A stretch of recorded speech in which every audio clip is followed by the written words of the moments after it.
Good afternoon or evening, everyone that is out there. And as is, welcome to another episode of Strategic Noncompliance. Me here with Mike Bluehair.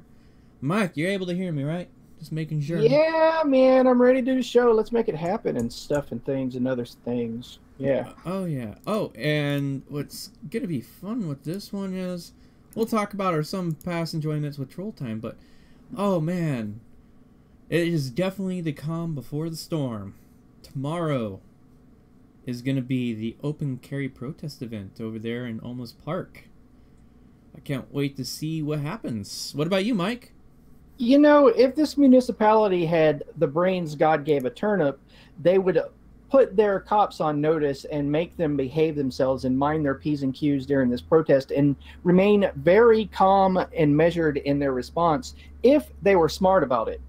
I'm kind of half expecting them to do this because my biggest flaw is that I assume people are more intelligent than they actually are, and I'm inevitably disappointed. But that's my prediction. If they're, above room temperature IQ, they're going to behave in a very calm and measured way. No, let's hope so. I mean, Open Carry Texas president there was expecting that, and then the police chief himself was involved in his police brutality incident.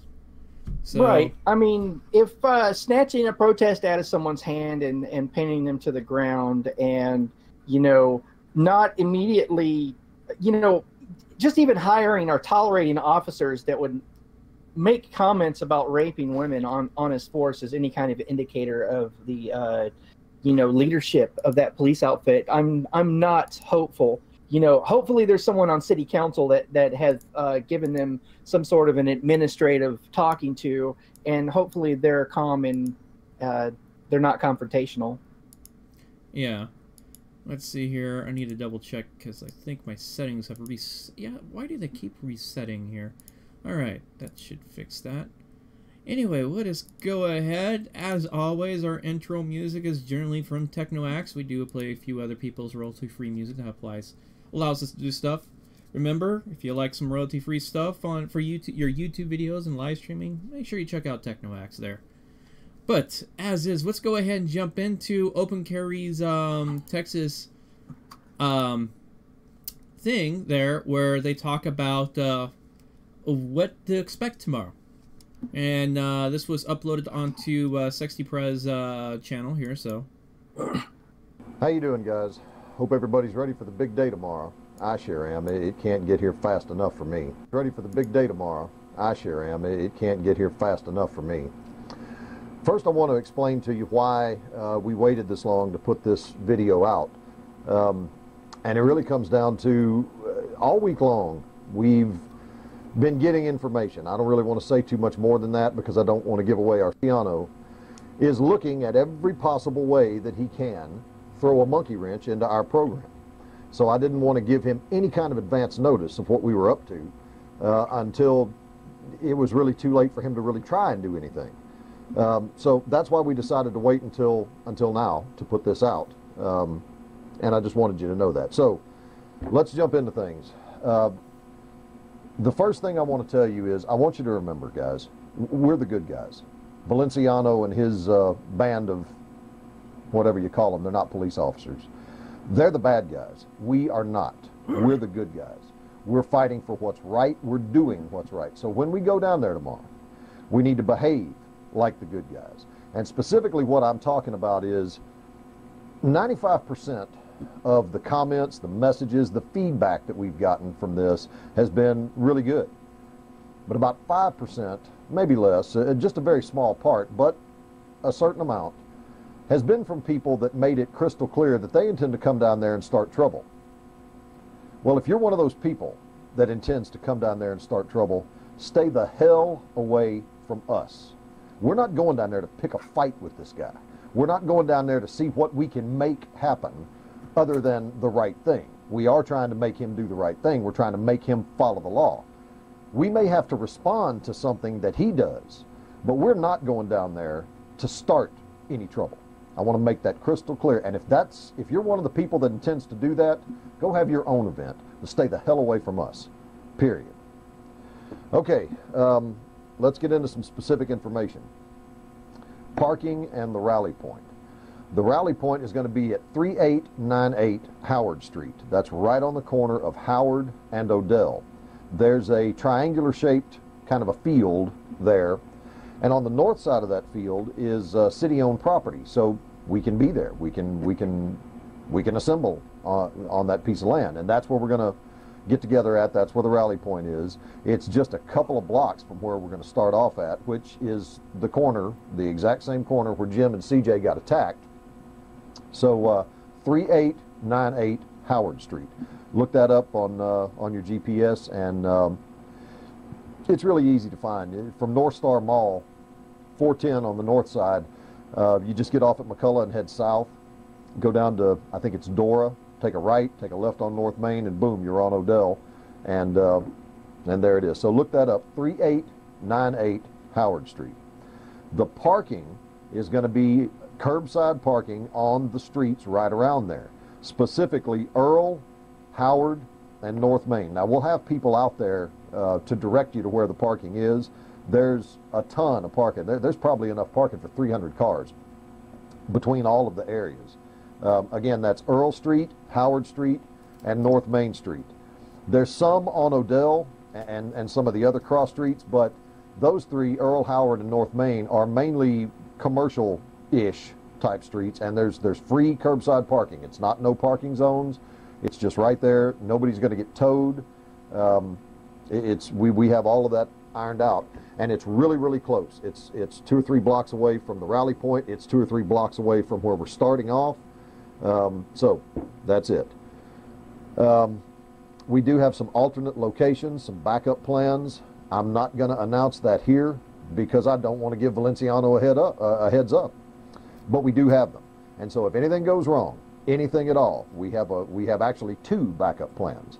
Got some businesses down there that are a little bit supportive of what we're doing, and they said we could use their place if we need to, and if we need to, that's exactly what we'll do.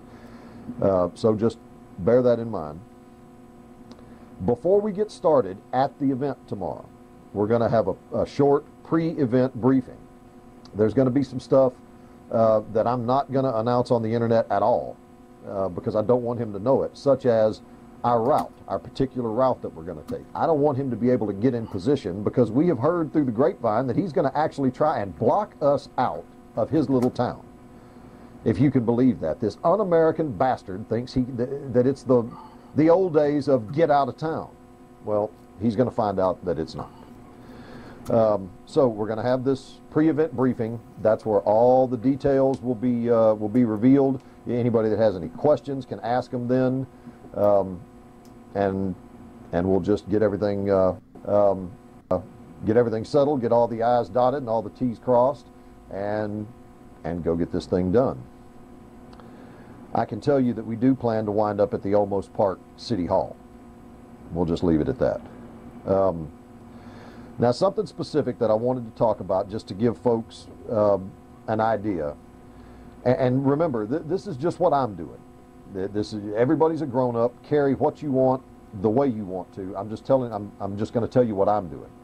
2 of the tactics that the un-American bastard Valenciano has used has been to demand to see a handgun license and to use that as an excuse to cuff people and search them to Are you trying to pause it, man? Give it up. And then the other one is to arrest people for disorderly conduct, carrying in a manner calculated to alarm. So here's what I'm going to do to take those options away from him. I'm not going to carry my sidearm. If I don't have a pistol on me, the man can't demand to see a pistol license. Now, we all know, I know what you're thinking, he can't demand it anyway without a crime. That's true, but it has not been settled in court. And what that means is, even though we know what the truth is, there's nothing concrete Okay, I don't know what's going on there. It keeps saying that, it keeps saying that I'm doing it, but I'm not touching anything. Anyway, I want to point out specific, what he's referring to is this has actually been a huge kerfluffle with the changes with the open carry law over in Texas, where it was thought that, well, by a majority of the Senate and people who are working on the bill for that there didn't need to be any thing in the bill specifically stating that police can't demand, or just randomly demand a person to give up their CHL or provide it to an officer that's inquiring about it. And there was one actual senator, lawmaker, who actually stood up and tried to say we need to put this in there. And it turns out that he was right, that there needed to be something in there, and now it's up for the courts to decide, unless they go back and revise the bill, which I don't think will easily happen without a huge major push. And even then, if there's an attempt to revise the bill, who's to say they don't go and completely rip it apart? You know, what frustrates me most about this, Bunny, is the Fourth Amendment is written in plain frickin' English. You know, like, it's law enforcement pushing these boundaries, like, you know, just in blatant opposition to the whole spirit of it. And that really irritates me. They claim that they're supposed to be upholding law when the law is clearly established that people should be safe in their papers, persons, and effects, and, you know, against all unreasonable searches and seizures. We all know the fourth, but like it's very frustrating. Oh yeah, very much. And it's amazing how they try to push. I mean, it's sort of like I mean, a really good common example is with California and a few other states that have been they shifted up, where it's like, oh well, we got away with doing DUI checkpoints, but you know what? Let's do a driver's license checkpoint. We're gonna stop every so many people and do a driver's license check. And I'm like, that goes outside the bounds of what is sort of legally allowed technically, with the whole DUI checkpoint stuff. So, but yeah, it's like a violation of, and the courts have said it. Yes, it is a violation of the Fourth Amendment, but a justified one. I'm just like, it's not supposed to work that way. I mean, you can read the Fourth Amendment to a 6-year-old child and they'll understand it. You know, like, what's the excuse for these cops? You know, that there is no logical or rational excuse. Well, I mean, as David Ahmad there, the vice president of Cary, Texas, stated that that police force is the bad guys. They don't care about doing the right thing. They just want to get their way.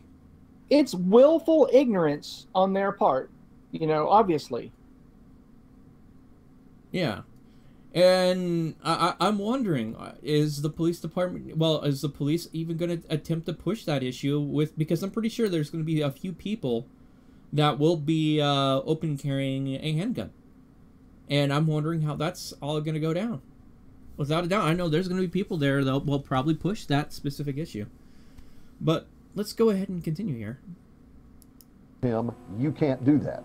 It's one of those iffy things in the law, which gives him a little bit of wiggle room and allows him to do it. And he has done it. Now, maybe he'll get held accountable for doing that, but there's nothing that says don't do it. So I'm going to take that option away from him. I'm just not going to carry my sidearm. I'm not going to need it anyway. So I'm not. The second thing is, I'm going to carry my long gun either on my shoulder or across my back. Jack Miller was standing on a public sidewalk on the side of the road with his AR hanging from a chest rig right here in front of him, minding his own business. He was literally looking at his phone when the cops rolled up. Didn't have his hand on his rifle.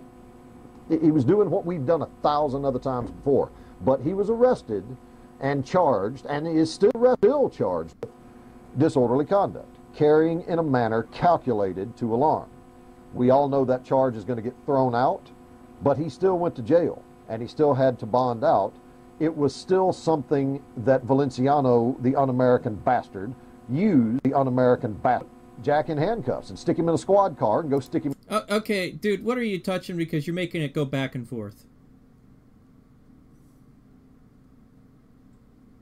Mike, you there? Mike. Oh, you muted the mic. Yeah, I muted the mic because I was coughing. I'm not touching anything. I'm just looking at different windows, but not from inside the Watch Together. Yeah, so, well, it's having some weird impact on the thing, so just giving you that heads up. It's making it jump back and forth, whatever the hell you're doing. Okay, or it's just a technical problem, but I'll just chill out and see what happens. Him in a cage, and it took Jack almost 20 hours to get out of jail. I'm going to take that away from him. If you have a rifle in front of you where it's easy to grab it and be at the low ready, we know that doesn't mean anything, but it does make it easier for Valenciano to argue that you're trying to scare people. If it's on your shoulder, or even better, on your back, and he tries to argue that, it just makes him look stupid. And probably makes it easier for you to win the lawsuit. So that's what I'm going to do, just to take those things away from him. I'm gonna block him out of that. I'm not going to give him anything to use against me. You're a grown American. Do what you want to do. I'm just giving you an example of what I'm going to do and why, the strategy behind why I'm going to do it that way. Okay, let's see next. There's been a little question about some outside security company coming in to protect us at this event. Open Carry Texas doesn't need anybody to protect us. Now, there are going to be people from a security outfit that show up there, but no. Open Carry Texas does not need security guards. We don't need bodyguards. That's kind of like the Marine Corps asking the Coast Guard to protect them. It's just silly. So, no, there's not going to be any outside security company. The businesses down there. Part of our backup plan involves some of the businesses down there who said they support us and they'll back us up. So while we're down there, I want you to remember to respect those businesses that are down there. They're in the business of whatever business they're in. They're not in the business of activism, fighting for gun rights, any kind of politics. And they have customers that come from every bit of the political spectrum. Some are pro-gun, some hate guns. There's no telling. What we don't want to do is put those businesses in the position of having to take a side. So if we want to go and get something to eat, go buy a Coke somewhere or whatever the case may be, let's just do it the way they ask us to do it. I mean, that's only right. That's what the good guys do. So we're the good guys. Let's act like it. Videos. Everybody do videos. Live stream if you can. Again, this guy, Valenciano, I've never, those of you that know me, you know that I'm never at a loss for words. This guy, it's mind-boggling. I don't know, I've never seen anything even close to this, and I don't know how many rallies I've been to. I don't know how many events and open carry walks and so on and so forth that I've gone to or even planned. I've never seen a police department and a police chief even close to this guy. So there's no telling. There is literally no telling what this guy's going to do. I'm not trying to scare you, but I am trying to be honest with you. They may show up out there in full riot gear.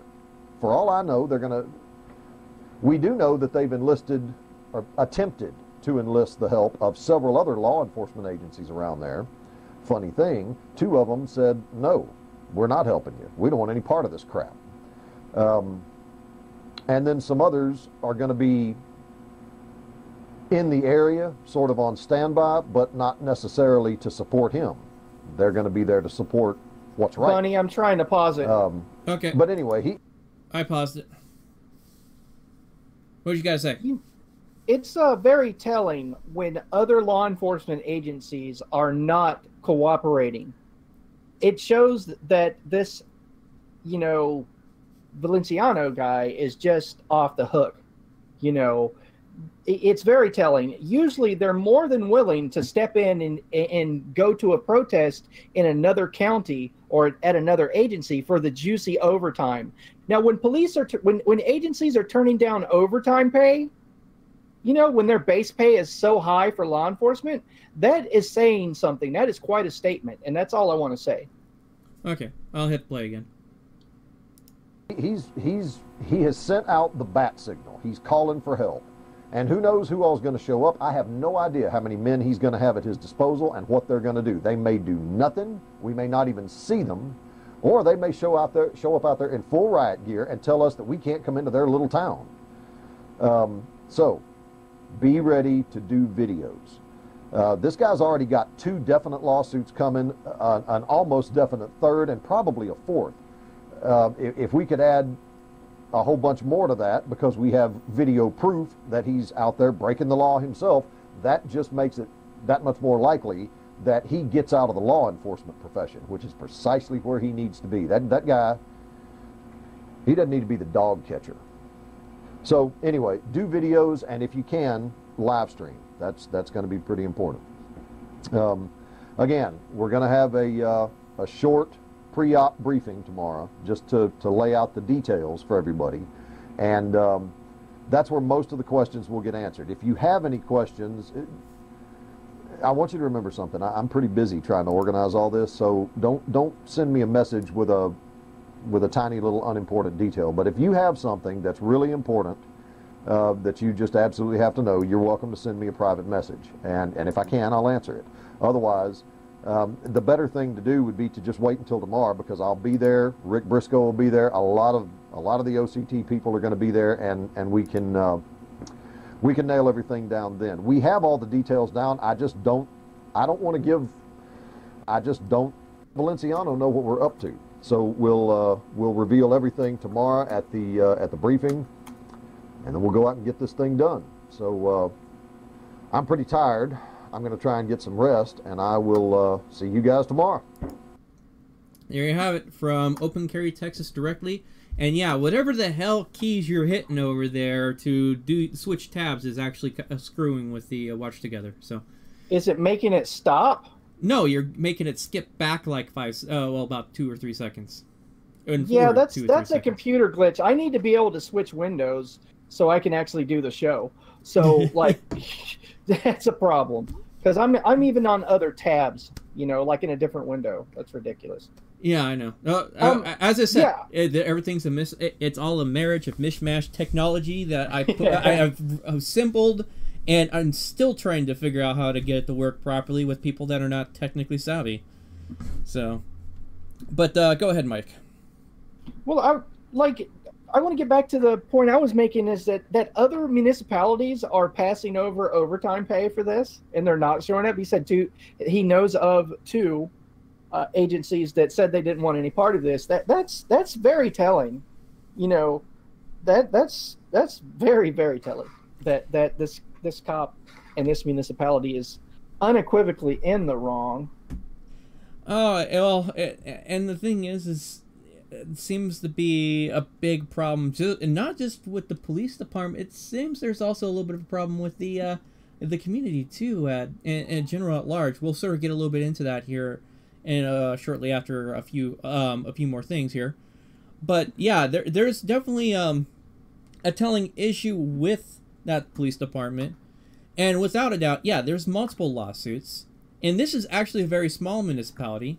In fact, I'm going to go ahead and pull it up on the screen so this way people can see how actually big Olmos Park is. Let's see here. Let me, Park, Texas. Okay, well, we're going to get a good idea here of how large Olmos Park is. This is Olmos Park. And as is, we'll go ahead and do a quick size here. Let's see, measure distance from here to roughly here. So we are looking at just about 4,700 feet. Not even, just shy of 1.5 kilometers on its east to west. That's less than a mile right there. Well, I think that's just right at a mile. Man, I've organized protest marches that are longer than that town. And okay, let's take a look at the north, south to north thing. Let's see here. Measure distance from here to. We'll just do it right there. Let's see, measure distance there. That is just over a mile itself. It at 1.17 miles. So literally, it is a square mile. Well, short of a square mile. Entirely, because you for those that are looking at the video here, yeah, you can. Oh, NJ Diver says it's 0.6 square miles is how big this municipality is. Yeah, I've started marches on Facebook that have been the lengthwise across the middle of that easily. And you want to know what's really funny? Do you want to know how much tax revenue this town pulls in roughly each year? $45. About $4.5 million. Give or take $1 million. I was just being facetious. Oh, yeah. Surprisingly, this has a large tax base in its small size. So, I'll let you guys connect the dots on that and the kind of mentality we're probably dealing with activists are dealing with over in that area. Open Carry, Texas could, conceptually sue this town out of existence. Not just Open Carry Texas. Remember, there's other activists that were involved in investigating Olmos Park before Open Carry Texas stepped in. Of course. And they're the ones that got the first lawsuits that are going to be going against this. Right. I smell a class action. They should all band together. But yes, you are very well correct. This city is at risk of being sued out of existence just because of the civil rights violations that have been done by the police department. Yeah, man, this is beyond the pale of logic and reason. It really is. Yeah, and so this is going to be interesting on how all this goes happen. But yeah, it's a very small town. And let's see here. And this is the area where they plan on, let's see here. I think they're planning on meeting up right around this area near Kenwood Park. And in which case, then, literally, Mark, it's not even, it's like 2 blocks of a walk before you enter the township of Olmos Park, or the municipality there. It just goes to show you how much you have. There's at least 4 individuals involved. Yeah, and with possibly more coming out. There's the police department and the city itself has screwed up massively with how they've handled this entire situation. But what's also, there's more interesting news. Thank you, Batosai, for doing great coverage of what's going on around there.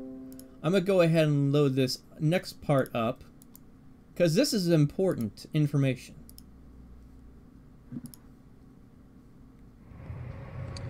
Alright guys, got some news for you.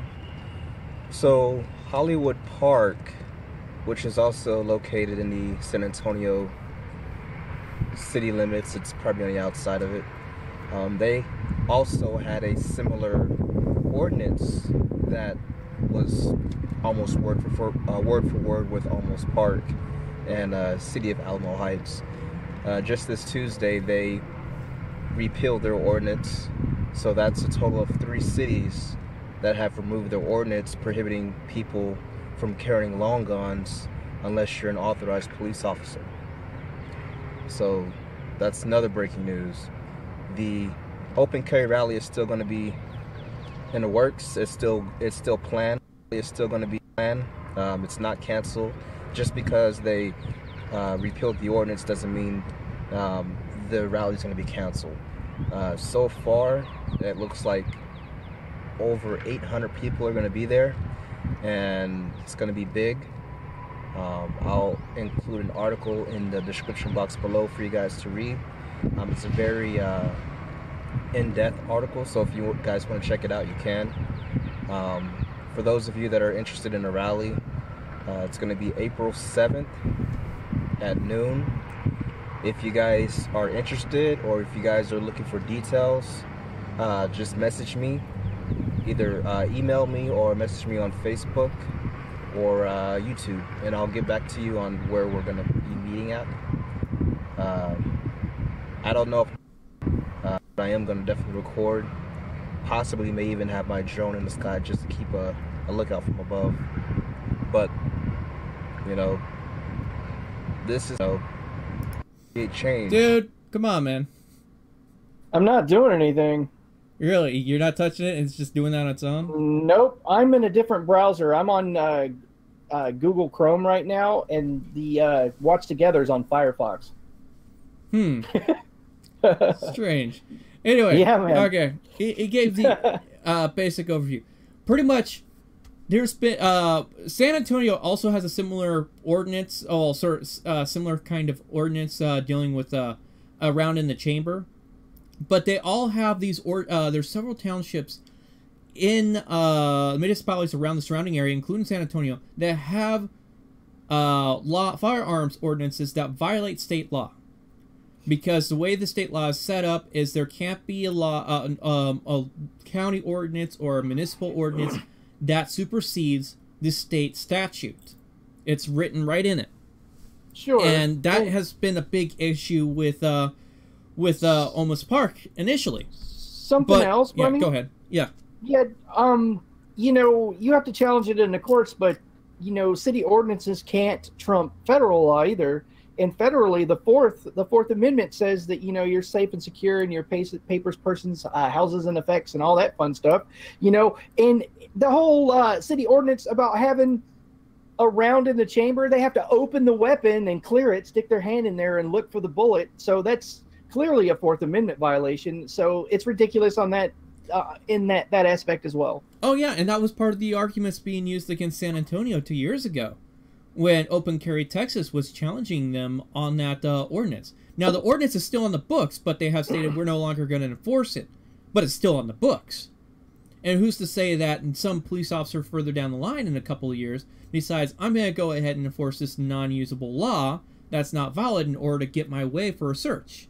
Kind of Something I understand about history is that governments and regimes do not give themselves powers they don't intend to use. So there's nothing between, you know, another bully cop using that ordinance to molest somebody going about their legal business, but air an opportunity.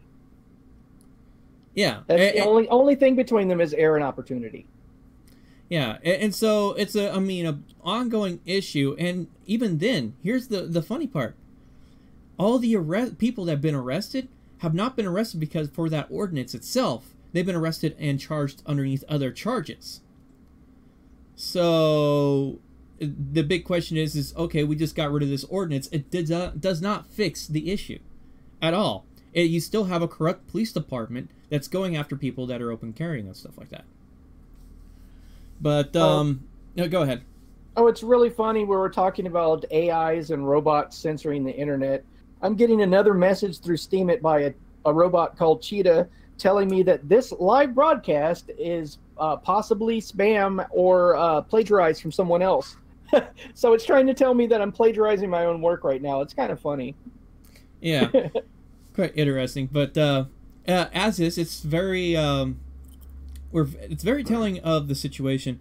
Now, I want to hop in and add some tech advice for the people that are going to be present at tomorrow's Open Carry event. As is, people that have already tried doing live streams over in that area have had some issues with cell connectivity, depending on who your service provider is. Also, depending on how many people are present in that area, you may end up overloading the cell towers where not everybody is able to live stream out of that location. Now, this may change depending on where you're at, specifically within the township or in that surrounding area too, and which cell towers are available and who's the service providers of those cell towers. I recommend if you're having someone stand by if when you're sort of doing the march, and every now and then checking to see if everybody's live streams is giving out a decent signal and everybody's getting a live feed kind of thing. If not, you may have to change your bandwidth settings if your live stream application allows for it. If you're using something like Streamlabs, you're able to reduce the frame rate and the video quality itself in order to emphasize getting at least an audio out with a horrible picture. Which, in a live stream situation, it should be a backup, not your primary, and your backup should always at least get the audio out first. Video and picture are last in priority in that emphasis. Now, for those that are going to be just video recording, that's good. If you're going to record with your cell phone, make sure your phone is password locked, not fingerprint. If you combine fingerprint and password, okay. But if you just use a fingerprint password, you can be compelled to give your fingerprint up in order to unlock that phone. A password's a whole different issue and a whole set of legal matters. Yeah, I have some quick advice for folks. Go ahead.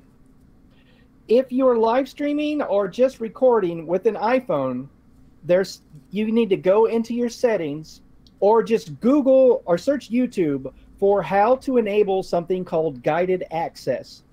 Guided access allows you to fix your phone to where once you start recording, the touchpad doesn't engage. They can't move anything. They can't pause it. They can't turn your video off. They can't make the phone stop by pressing the power button. So once you've enabled guided access and you have a live stream or your video recording, the only thing the police can do to stop your recording is break the phone in half.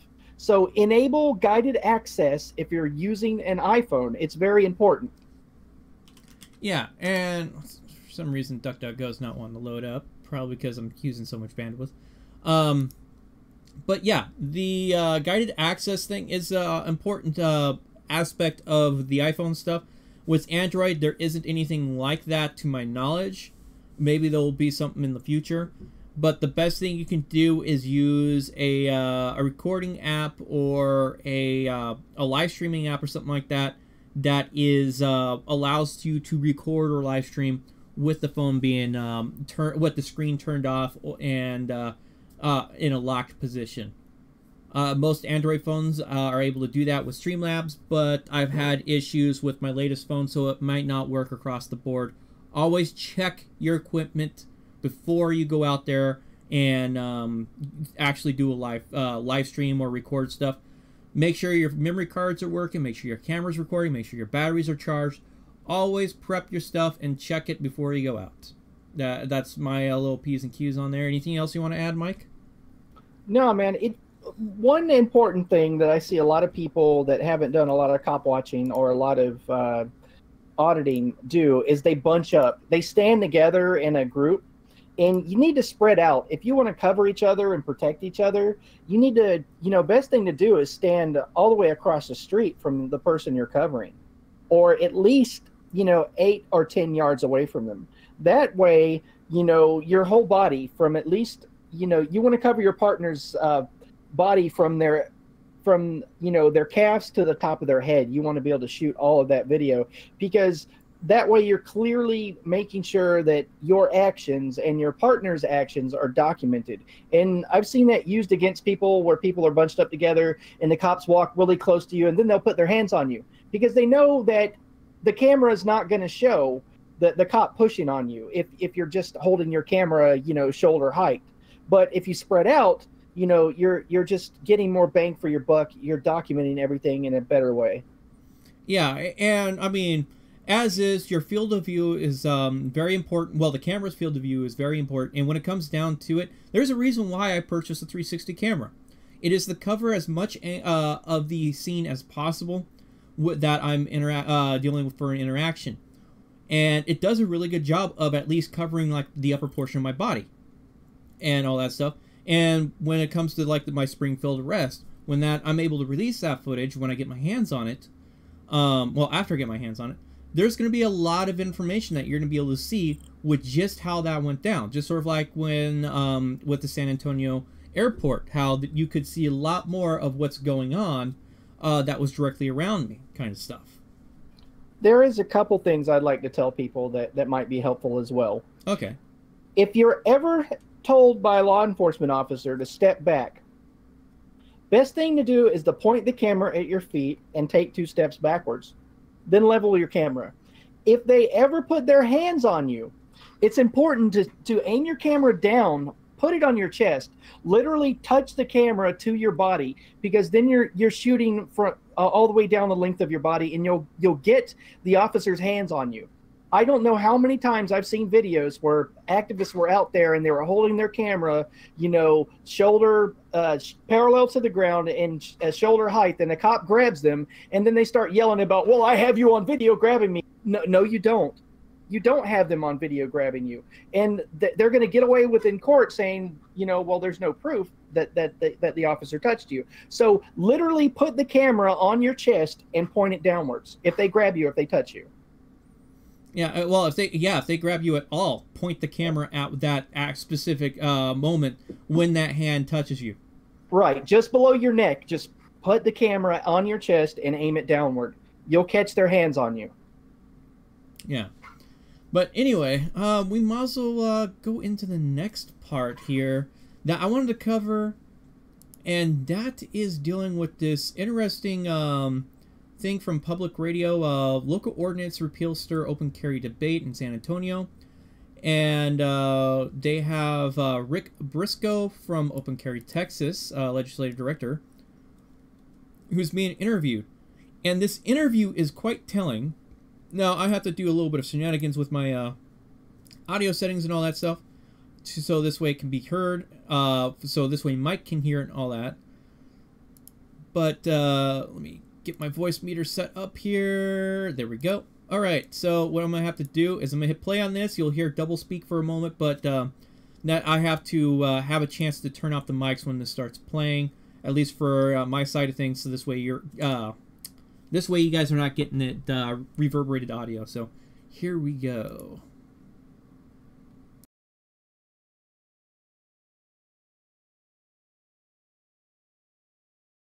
This is The Source on Texas Public Radio, 89.1 FM. I'm David Martin Davies. This week, city councils in Hollywood Park and Alamo Heights repealed firearm open carry ordinances, which ran contrary to the Texas open carry law. The city of Olmos Park repealed a similar ordinance last week after heated encounters with local law enforcement that led to the arrest of at least 3 gun rights activists. Here's what one of those encounters sounded like. No, we're not getting on the ground. Get on the ground. We're not getting on the ground. One more time to get on the ground. I'm going to tell you again. If you have a license to carry, if you have a license to carry a handgun, He doesn't need a license to carry a law. Get back. Get away from him.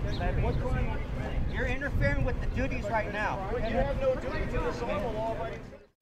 More than 250 gun rights advocates are expected to hit the streets of Olmos Park this Saturday in demonstration in support of gun rights.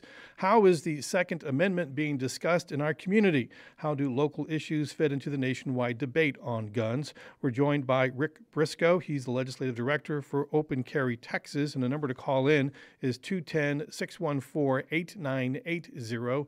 Email us at thesource@tpr.org and tweet at us at TPR Source. I do want to note, first off, we got some comments already before we began on our Facebook page and emails to us and tweets. People wondering, here's one from SA Moms, why no opposing viewpoints on the ordinance repeal segment planned for today? As a resident of Alamo Heights and volunteer for Moms Demand, I think it's only fair to have concerns of community members represented. And another email from Bridget Bridge, from Olmos Park resident. She says, please have someone presenting the opposing side to this debate on the air. We did reach out to the city of Olmos Park to present someone. The chief of police there did not respond to our invitation. And you are the other side. If you feel compelled, you can give us a call. The number is 210-614-8980. You can join the conversation at any point during this half hour. So again, welcome Mr. Briscoe to the conversation. Thank you. So tell me what you guys are planning for Saturday. In short, we plan a peaceful, lawful assembly to petition the government for redress of grievances. We have coordinated the matter with the county sheriff, the SAPD chief, and the chief in Olmos Park. We are hopeful that there will be no difficulties, that we'll be able to conduct our event, present a petition to the city government, and then go home. Okay, so when you say you're going to present a petition about your grievances, so it's going to be a march of some sort? A walk. We'll be walking down the sidewalks where sidewalks are available, and where not available, we'll be walking facing traffic according to Texas traffic code. And there will be individuals carrying weapons? We anticipate that there will be some individuals carrying what are generically referred to as long guns, a rifle or shotgun. Others carrying a handgun who will have a license to carry a handgun, and others who may not be armed. So we're seeing the number 250. Is that what you expect? We don't really have a hard figure on how many people will attend. We've gotten reports of people who expressed an intent to be here from a couple of different states other than Texas. So your grievances, what are your grievances? Well, people have asked, they repealed the ordinance, what more do you want? it's not that the ordinance wasn't involved, but the real problem has been an undisciplined, overly aggressive, increasingly violent police department. There have been a number of incidents prior to the one leading to our president and founder, C.J. Grisham's arrest, where the police exceeded their lawful authority for persons legally going about their daily life. And we simply demand that the city and, if appropriate, other authorities investigate the police department for corrective action. I've heard that you are demanding the resignation of the Olmos Park Police Chief, Renee Valenciano. We believe the circumstances exhibited during Mr. Grisham's arrest warrant that. CJ had spoken with the chief literally the day before, in which the chief had acknowledged the right to legally, peacefully open carry or conceal carry handguns, or to open carry long guns without a license. And yet he turned around and he personally was the officer directly involved in the assault and arrest on those two individuals. Okay, let me turn on the audio on the other one. Okay. So, as we heard within that, specifically, they state that the police chief was directly involved with the actual arrest of C.J. Grisham, and of course also his injuries, obviously. What do you got to say on that one, Mike? I think that Open Carry Texas and the other activists that were bullied, intimidated, and threatened, because we know, thanks to News Now Houston, that a woman was threatened with rape. You know, all these people need to hire civil attorneys and civil investigators to go through the emails and the communications of all the people in City Hall, all the law enforcement personnel that talked about this, because if there is documented proof that this police chief actually had the discussion with C.J. Griffin that, you know, it's all right, and he acknowledged that it's okay and perfectly lawful for people to open and conceal carry pistols and long guns, then they're looking at federal conspiracy against rights charges. If they can get documentation of 2 or more people conspiring to deny them of their civil rights, you know, as Desi Arnaz used to say in the old I Love Lucy story show, you know, oh, Lucy, you got some spanning to do. And probably without a doubt, some of them are going to be stupid enough and put it in official records through an email or something like that. And you can probably bet your ass they're probably going to try to hide it and delete that footage and violate public records law and all that other stuff, or at least do destruction of evidence, further implicating themselves. The damage is quite huge against this. I mean, the police department in the city in itself with just what's happened already. And it's going to be interesting to see how much further they dig themselves in this hole before they actually get smart and go, oh, we shouldn't be doing this. Maybe we should go about this in a different way. And I forgot the young lady's name, but the female that was menaced with the long gun that was arrested, you know, when the officer aimed the gun at her and told her to step back. Yeah. Yeah. You know, that's the kind of stuff, literally, that cops have been fired over. You know, aiming weapons at people when they're not doing anything illegal or anything wrong. Cops have been fired over that. Oh, yeah, without a doubt. And, I mean, well, you had your one incident where the cop pointed a gun at you, and I believe you said that cop was fired, correct?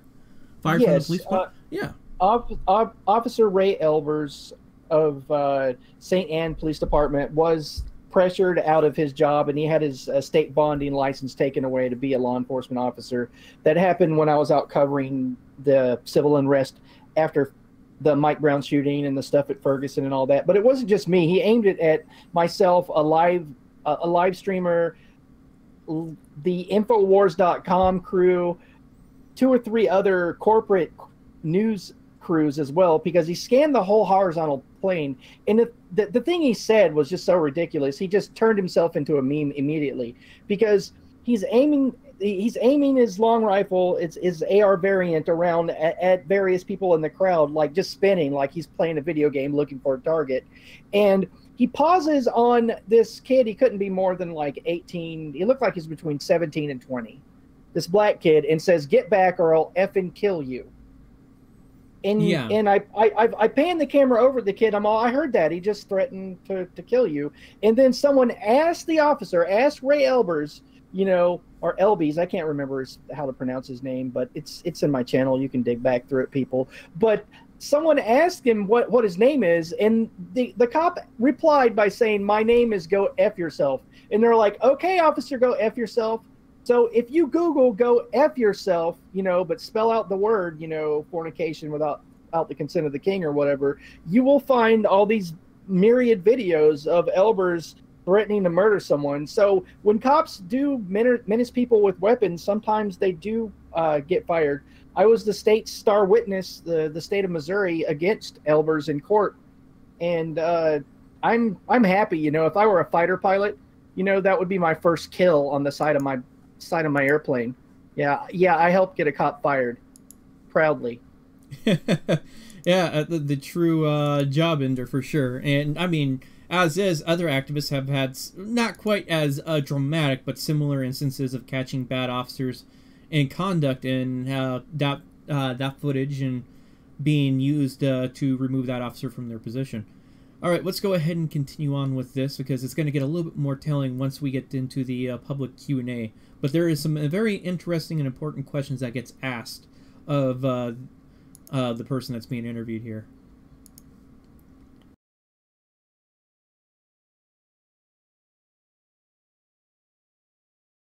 So, son, you want him to resign or be fired? We would prefer that he be fired and not wear a badge again.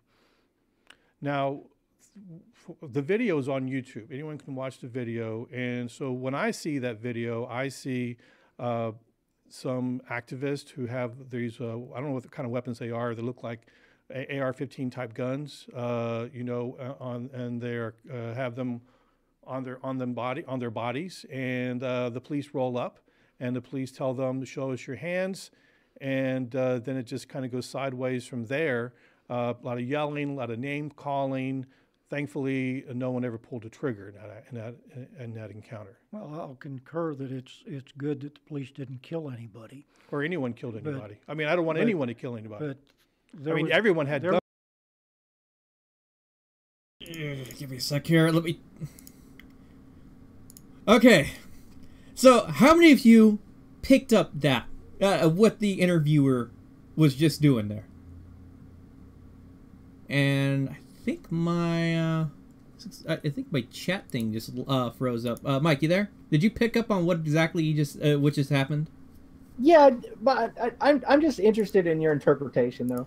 Okay, I'm gonna restart my chat overlay thing. But what happened there was that he was the subtle implication of the open carry Texas protester that was out there standing with the rifle had the inclination to shoot the officer down that were demanding, shoot at the officers that were demanding him to put his hands up and all over the arrest, kind of thing. About how pretty much they're trying to cement the foundation that they might be the ones that would be the ones pulling the trigger, kind of thing. Yeah, the language was purposely ambiguous, but let's listen to it just one more time. Will you back it up, Bunny? Yes, I will back this up, and give me a second to mute the mics here, so this way.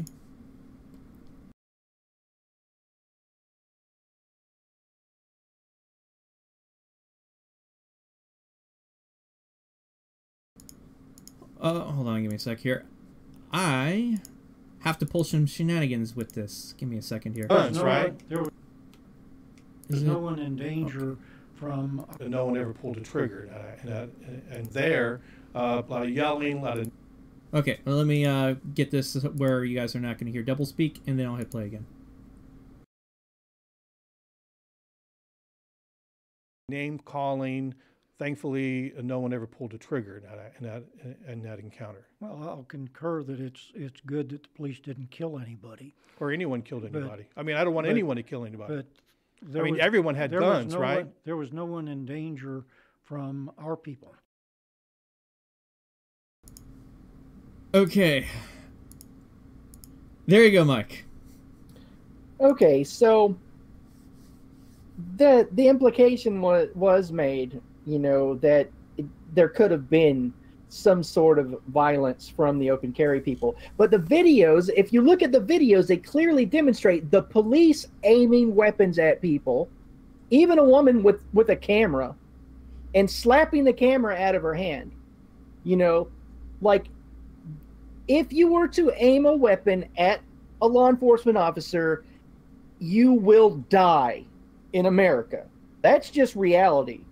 You know, if you're holding a weapon and you haven't aimed it at an officer, there's a 99.9% chance that you will die. I have seen dozens and dozens and dozens of videos online of people saying, put the weapon down, and the person didn't even aim the weapon, and the person was killed. Okay, so this implication made by this quote-unquote journalist is just disingenuous. You know, the only people that were threatening to kill anyone were these cops, and that's just beyond refutation.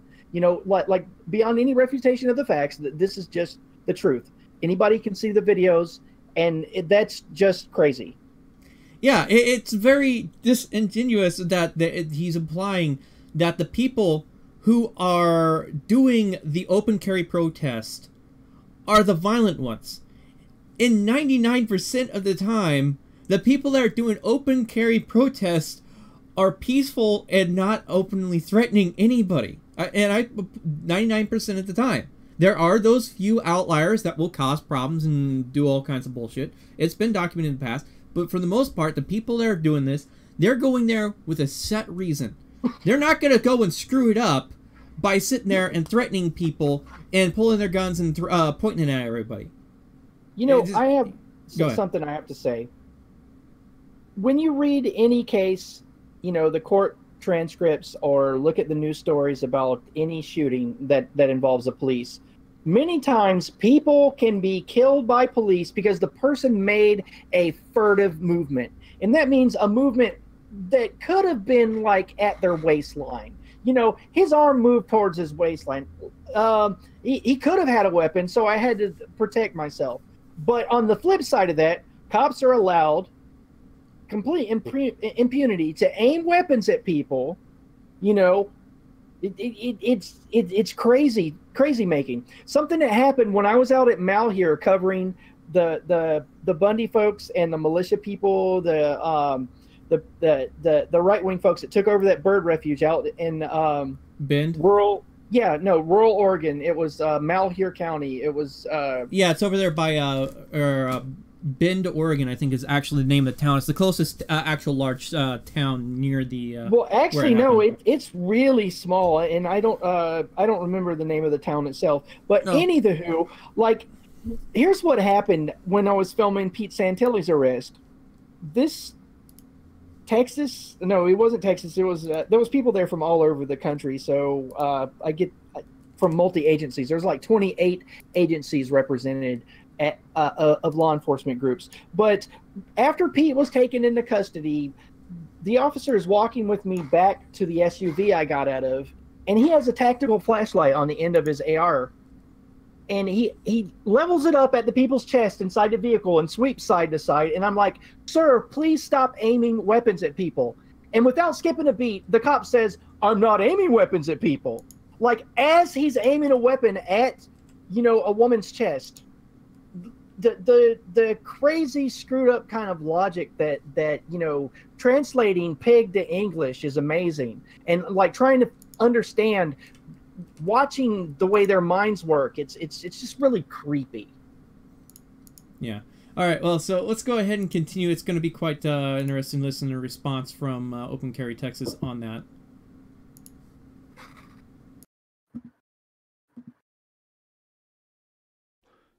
We were peacefully going about our business. The fact of the matter is the police rolled up, drew weapons, some of which were pointed at Mr. Everhart and Mr. Grisham without provocation, and demanded they get down on the ground. That's not the law. The chief personally knew that C.J. Grisham had a license to carry and was so carrying, and it simply is not an appropriate procedure to draw weapons on an individual and demand they get down on the ground to demean them. So this made clear. I want to make sure I understand you perfectly clear. So you're saying that if the police see an individual standing on the street corner, dressed in black, maybe wearing, I don't know if they look like they're wearing body armor, but I don't know if they were, if they weren't. I'm not able to comment on the specifics because I'm a potential witness. But if a police roll up on a guy like that and they see that he's carrying a, it's a high-powered weapon, that they just ignore it? The conduct is legal unless there are other circumstances which warrant their action. It's no more different than a man walking down the street smoking a cigar with a cell phone in his hand. Give me a sec here, getting my audio mic turned back on. Okay, yeah, go ahead. What do you have to say?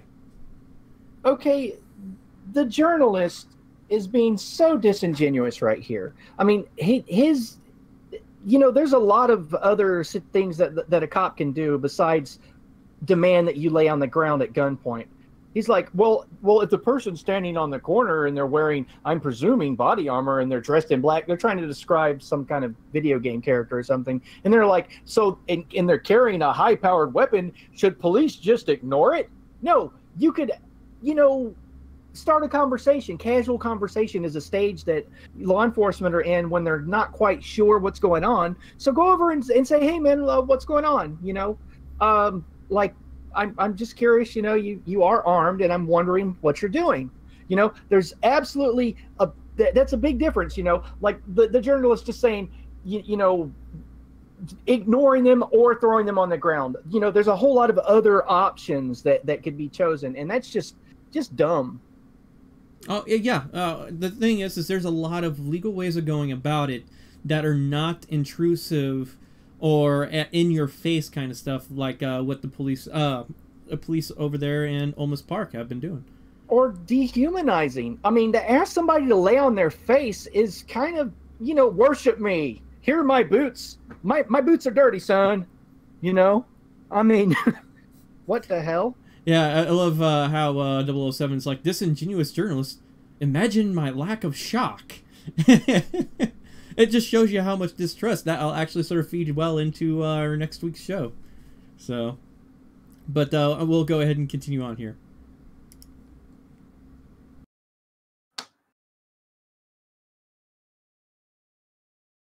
Both are legal activities. So if the police had seen Devin Patrick Kelly, the individual who shot up the church in Sutherland Springs, just walking down the street just before he shot up that church, they should have just let him go.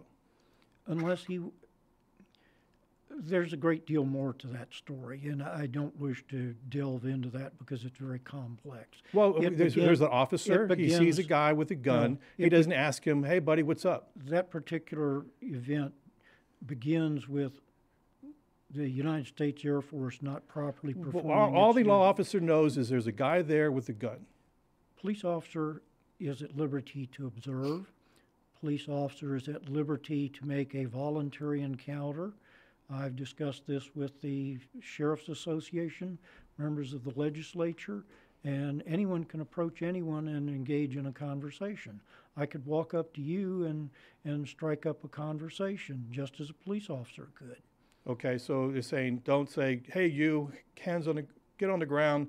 You want to engage in a conversation and find out what you're up to. That's okay. Unless the specific circumstances warrant otherwise. All right, we're going to go to... Give me a sec here. Oh, dang, it's not unmuting. Come on, there we go. Okay, now you can hear me. So, quite the interesting first part there, huh? Especially, go ahead, Mike. I think it was very well articulated. Just reiterating what I said. There's casual conversation, to assess what's going on. Aiming a weapon at somebody is a provocative act. And it's also, let's bear in mind the contradiction here. Leveling a weapon or even just making a movement as if though you may be grabbing for one is legal license under U.S. law. for a cop to kill you. You know? Yeah, and also many states have laws called brandishing, where you hold a weapon in a threatening manner where it's directed at you, plan to intent to cause harm in some form of way, whether it's holding an axe over your head or holding pointing a rifle at someone with your hand with your finger on the trigger. Nonetheless, is going to get you in trouble. There's all sorts of fun misdemeanors and sometimes felonies. They're either called brandishing or menacing, where you use a weapon with the intent to incite someone into fear. You know, there's also coercion laws in some states, and they actually outright mention that police or public officials are legally bound to not use a weapon to coerce somebody to do something they wouldn't otherwise do. Oregon, under H, if you look at the Oregon revised statutes where we live, Bunny, it says that public officials and cops are legally bound to not coerce people, you know. But I wish the same. I don't know if it's the same thing in the Texas Penal Code, but I doubt it. But yeah. It's quite telling, and it's going to be quite interesting once we get over to the Q&A section. I've only listened to about 3/4 of all of this, but there is some really interesting stuff. Well, let's get through the rest of it. Let's go. Okay, yeah, let's go ahead. So.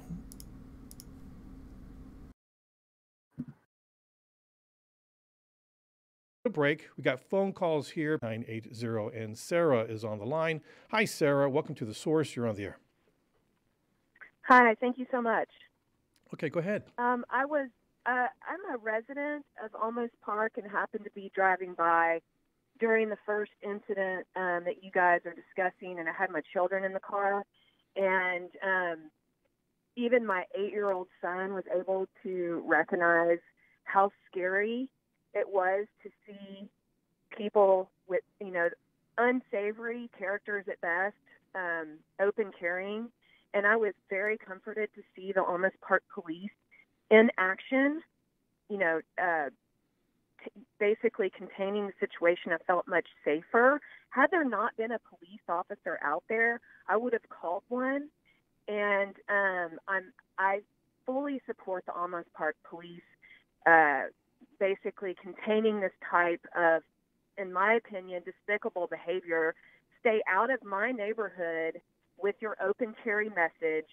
I don't feel safe, and I've talked to other residents and business owners on McCullough who are hiring off-duty police officers to stand in their businesses. And, you know, I would love to go out and protest against the open carry, but I'm afraid to.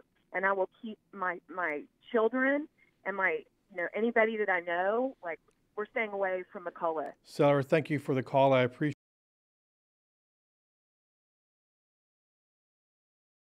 And the bootlicking will now begin. I mean, she's like literally like squirreling away herself a pair of blue knee pads in her bedroom. You know, she's probably got it under her bed with, you know, a thin blue line flag. You know, she's probably a family member or a wife of a law enforcement agent in the town. I would not. She's probably married to or a sister of a, you know, law enforcement person. If I had to guess, I mean, you know, there are your garden variety bootlickers, but something smelled a little fishy about that phone call. That's all I have to say. It gets worse. It gets worse. Believe me. Oh, good. And there's going to be something. Some of you will probably catch it by the third phone call, but I'll make sure to point it out after that. Well, yeah, and I have to admit to the audience that this is new to me. This isn't scripted. These are my honest, no bullshit opinion about what's going on here. Can't wait to hear the rest of this, Bunny. But yeah, that woman's definitely got some bootlicking issues. Yeah, but it's quite interesting how she pops in. I'm a local resident. Well, I mean, I can't really take your word for it. I drove by the first incident. Okay, what do you mean the first incident? This kind of investigation has been going on as far back as I think it was December of last year, November or December of last year. Right. And there's been many instances. So I think she's probably referring to the first incident involving open carry Texas, which made huge news because of who's involved with it. Open carry Texas is a very large political bloc within Texas, and was instrumental in helping push the changes in the open carry laws over there in Texas. So it begs the question. And of course, unsavory characters, well, they look to me just like normal people out wearing some gear that, clothing that was for the cold environment. It looked to be a little bit chilly that day. They don't look like, some, white jihadists like you. They don't have the big beard, and they're not walking around in the, the Muslim clothes that you do sometimes when you're doing your audits. And they're not like a punk rock looking freak like me. They're not like a guy with a foot-long dreaded blue mohawk. I mean, these are average Joe looking people, your average Dick and Jane looking folks. They look like every other Texan. Yeah, it's quite interesting. But let's go ahead and listen to his response to this and then get started on the next question.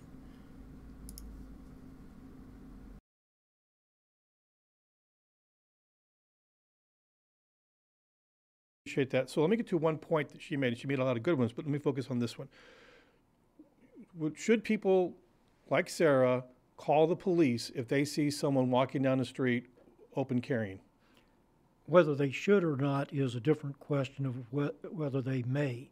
Should they so choose, the police may respond, observe, and report back to dispatch what they observed.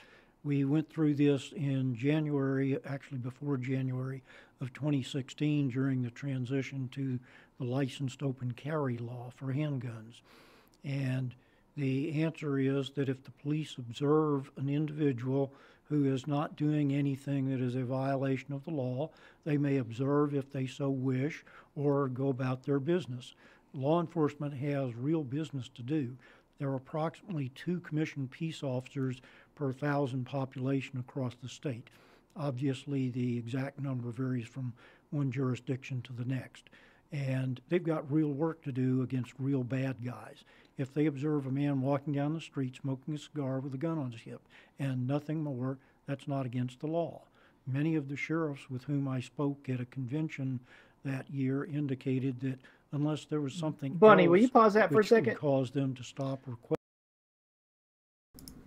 That is incredible to me. Okay, only 2 law enforcement officers per 1,000 people in Texas. Okay, I want people to think about that for a second.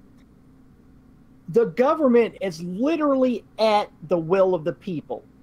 If they had 1,000 people sit down in any major city in Texas, and demand cookies and ice cream, Haagen-Dazs, not any of that vanilla stuff, they could get whatever they wanted. Like, it's amazing.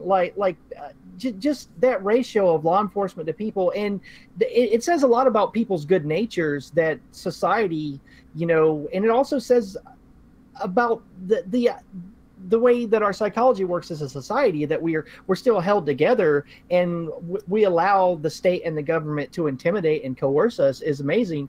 That ratio, it's just crazy and mind-boggling to think about. But go ahead, Bunny. I just had to put that out there. Okay, I will continue.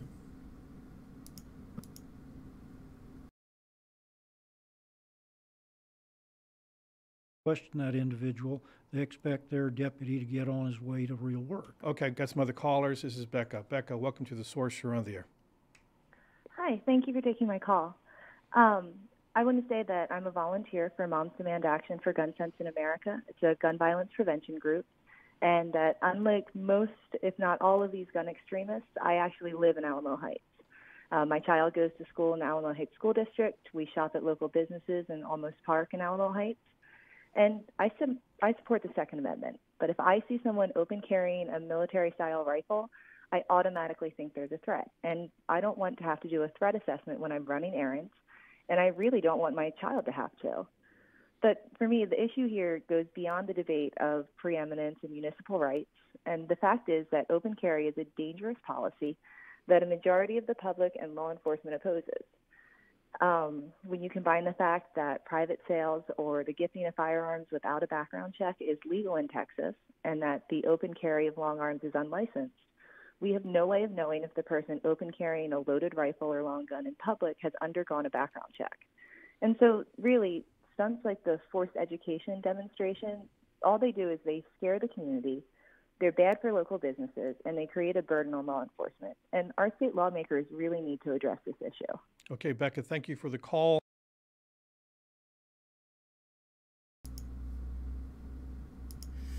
Oh, so much wrong with that, in a way. Well, I think it's honest of her to say that she's with a Reformation of Gun Laws organization, a left-wing group, and she's, at least she's not like the other lady. The other lady, I full on believe that she's probably working with or married to somebody in law enforcement, but at least this lady had the intellectual honesty to say that this is her agenda, Yeah. and I respect that.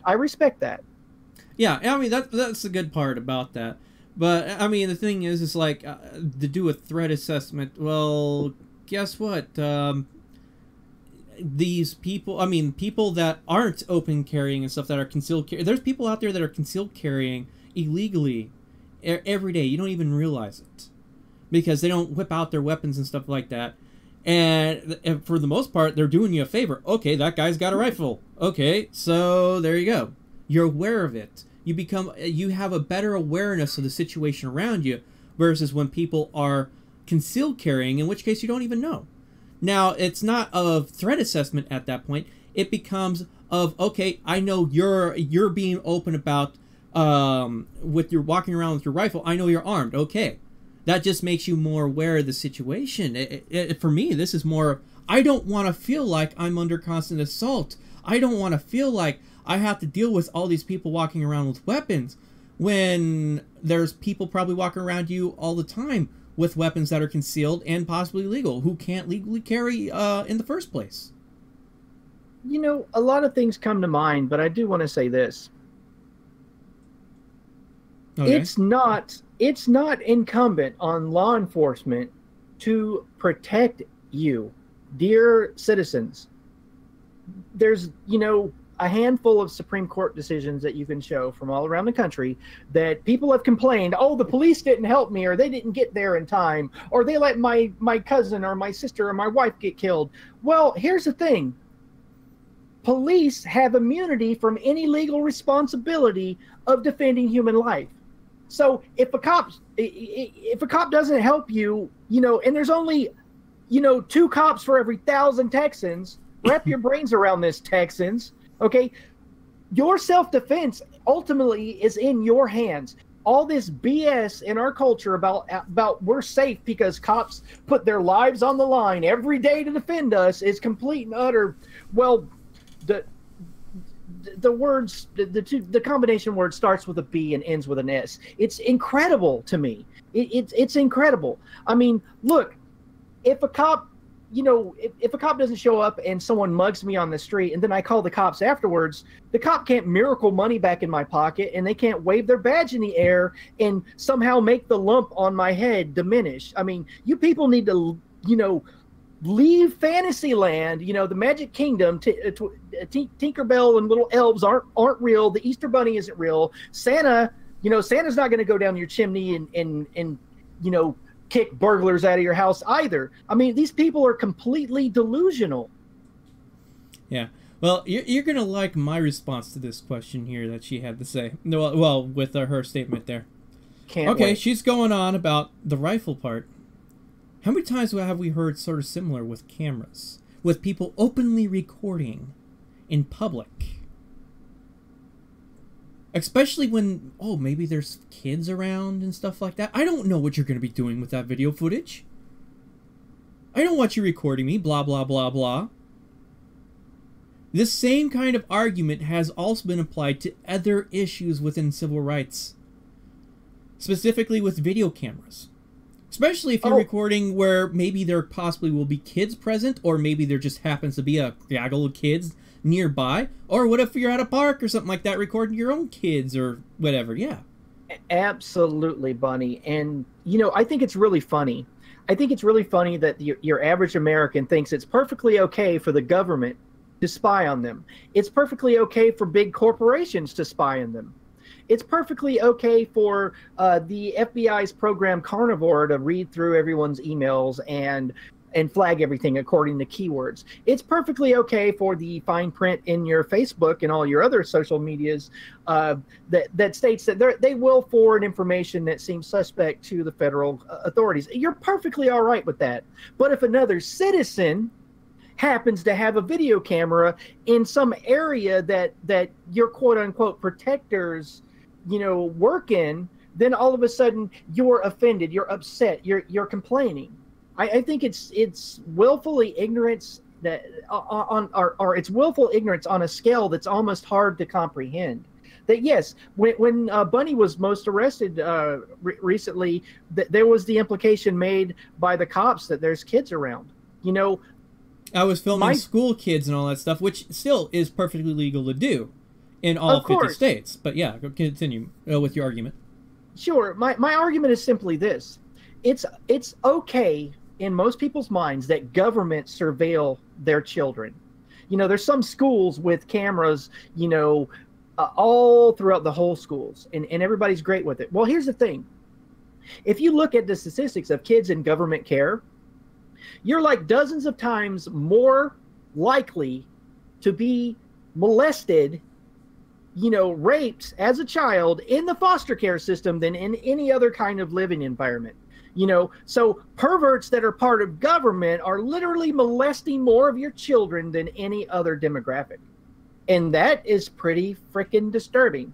And if you think about the potential for cops to be able to get away with rape, okay, it's not illegal for cops to have sex with people in custody in more than 38 or 35 U.S. states. So all they have to say to get away with rape is, oh, well, you know, he or she, you know, said that we could have sex. You know, that constant coercion of the cop being able to say, hey, you know, I'll let you out of the handcuffs, and that bag of dope I found in your backpack, you know, will disappear if you blow me. You know, the potential for state actors to commit rape and the amount of, you know, children that are molested in the foster care system, government allowing this to happen, it beggars belief that people don't connect the dots and they don't see these things. Yeah. All right, let's go ahead and continue on.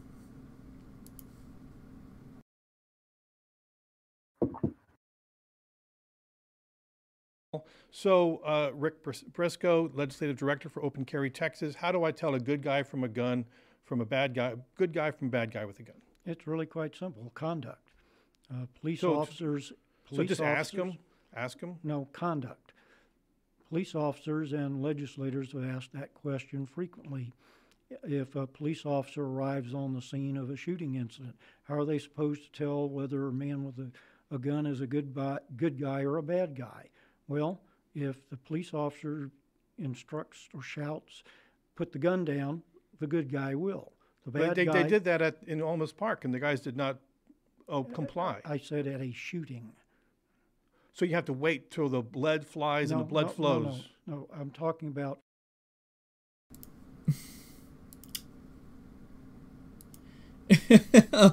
Wow, what a creepo.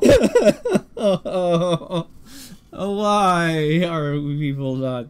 well, in a way, it sort of does make importance on things that probably need to be stated for people that are probably that dense. But as is... I got a question for you, Bunny. Go ahead. If a cop is aiming a long gun at you and you have, you know, a sidearm or a weapon holstered, you know, or slung over your shoulders, and the cop says, put the gun down, are you going to put your hand on your weapon to put the gun down? Hell no! Because as soon as my hand touches that gun, it could go bang, bang, lights out for me, or at least I'm in the hospital, depending on what the hell I'm wearing at that time. But yeah, no, I'm not going to put my freaking hand on the weapon. It's going, no, I'm going to keep my hands up. You tell your partner to come over here and disarm me. I'm not touching the damn thing. Yeah, I mean, I think the safest thing to do, you know, is interlace your fingers, together and put them on the top of your head and slowly go down onto your knees and very slowly pivot and turn away from the cops and say, no, here, I'm going to put my ankles across from each other so that you can have a nice felony arrest. And like, you know, I'm safe, you're safe, come and arrest me, you know, but I'm not risking my life. I mean, seriously, like there's so many videos I've seen online about cops just say, drop the weapon. And they don't even give them 2 seconds, you know, and the person's not even facing the cop and the cop just blast on them. I mean, that's just ridiculous. I think it's been almost 6 years, but there was a really famous video several years ago where a guy, he was open carrying, had his rifle, his handgun holstered to his side, and he was secretly recording with his wristwatch, with a watch camera, him retrieving items from the police department. He was afraid the police were going to kill him. And what happens? The police go ahead and shoot him.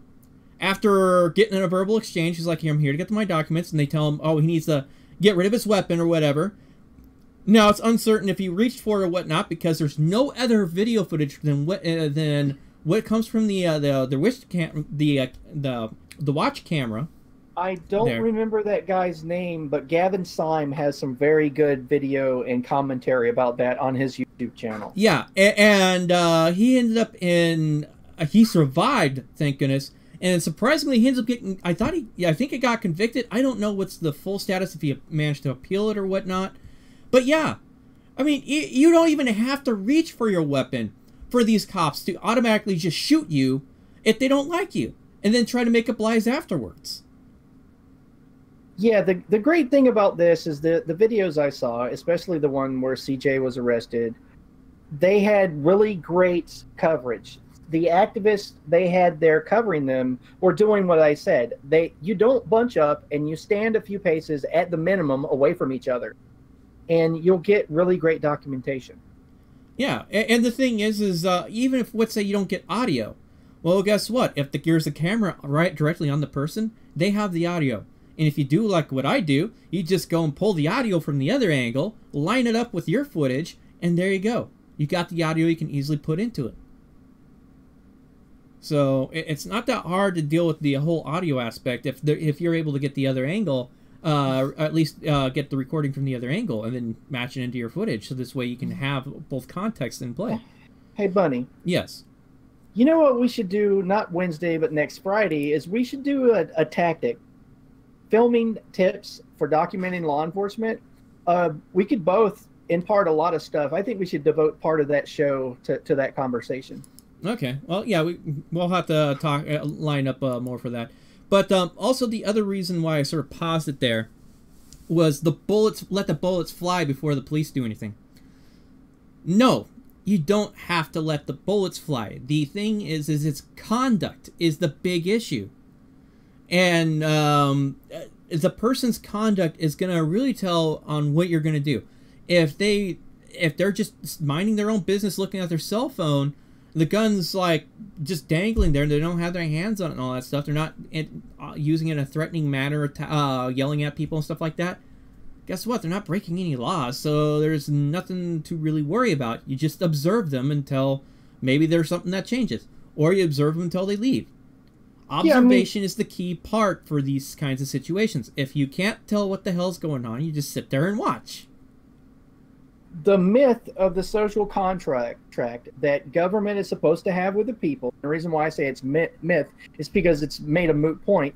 You know, case in point, what happened to these open carry folks, okay, is that your right to carry, and bear arms means carry them, literally. It literally means hold and carry. You know, that's what bear means. It means you pick it up and you carry it. Okay, shall not be infringed. You know, there's a comment. It says shall not be infringed. I'm pretty sure holding someone at gunpoint and ordering him to lay on their face and putting them in a cage and threatening women with rape and slapping cameras out of their hands while they're trying to document their bearing of their arms is an infringement. I mean, maybe I'm crazy here. Maybe I'm just some of a, gun enthusiast and I'm interpreting law the way I want it. But, maybe I think that counts as infringement. Yeah. All right, let's go ahead and continue on with this.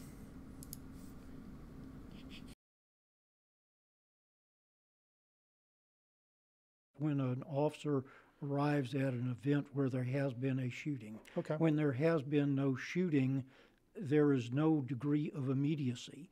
The manner in which the firearm is carried determines the circumstance. In the instance in Olmos Park, it was lawfully carried on the person of the individuals involved, and there was no cause for alarm. The lady who just called in, most of what she had to say is not factually correct. The public does support the Second Amendment, unlike the Mothers Demand Action crowd who, when they call into shows like this, will say, I support the Second Amendment, but if you check their official policies, they're out to either repeal the Second Amendment or take away your guns, period. They have taken such positions in the legislature. And insofar as shootings go, the majority of shooting deaths are actually suicides. And when you start breaking down the statistics... Okay, that doesn't jive with the key statistics that have been provided by the FBI that most shooting deaths are from suicides. Let me go to another caller. This is Adriana. Adriana, welcome to...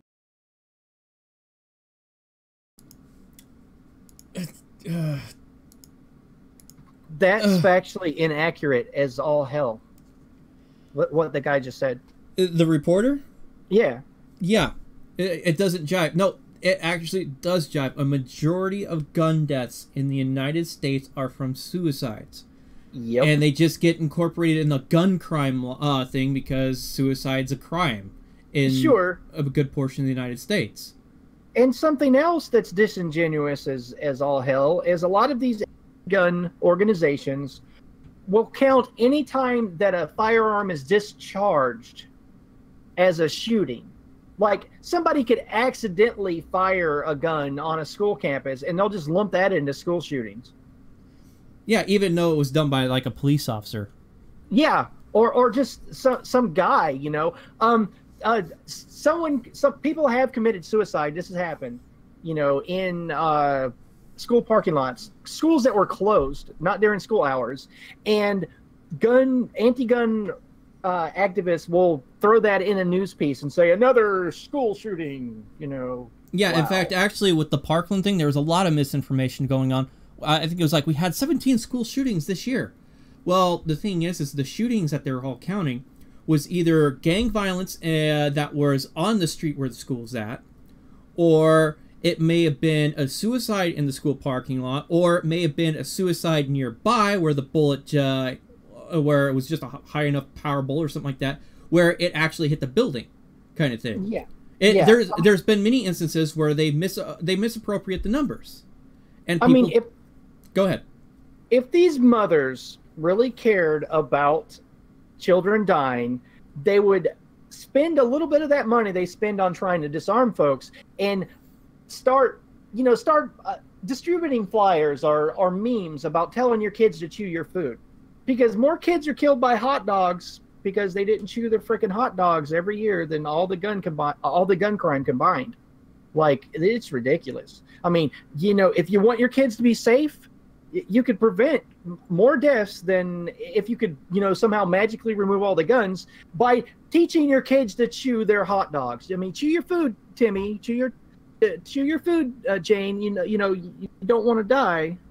Yeah, and for the person in my chat that asked about the open carry of full automatic weapon or light machine guns, you need, in order to legally own a machine gun that is made before, I think it was 1983 or something like that, you have to have a Class 3 license, which requires you to have a certain kind of safe in your house or place of business, and you have to go through a more stringent federal background check by the ATF, and it's a costly thing. And that's just to get licensed to be able to own. Those things are not cheap unless you end up, even if you make your own.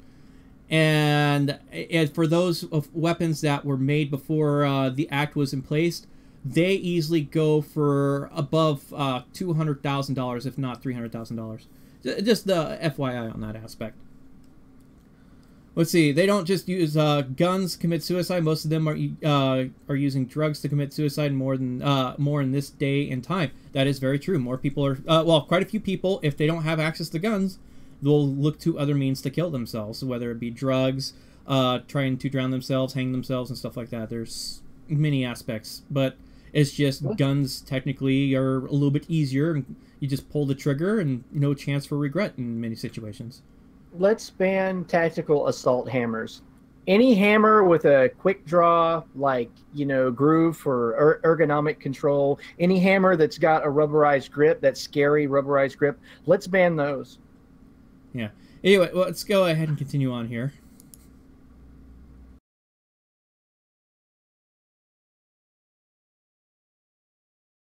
To the source, you're on the air. Hi.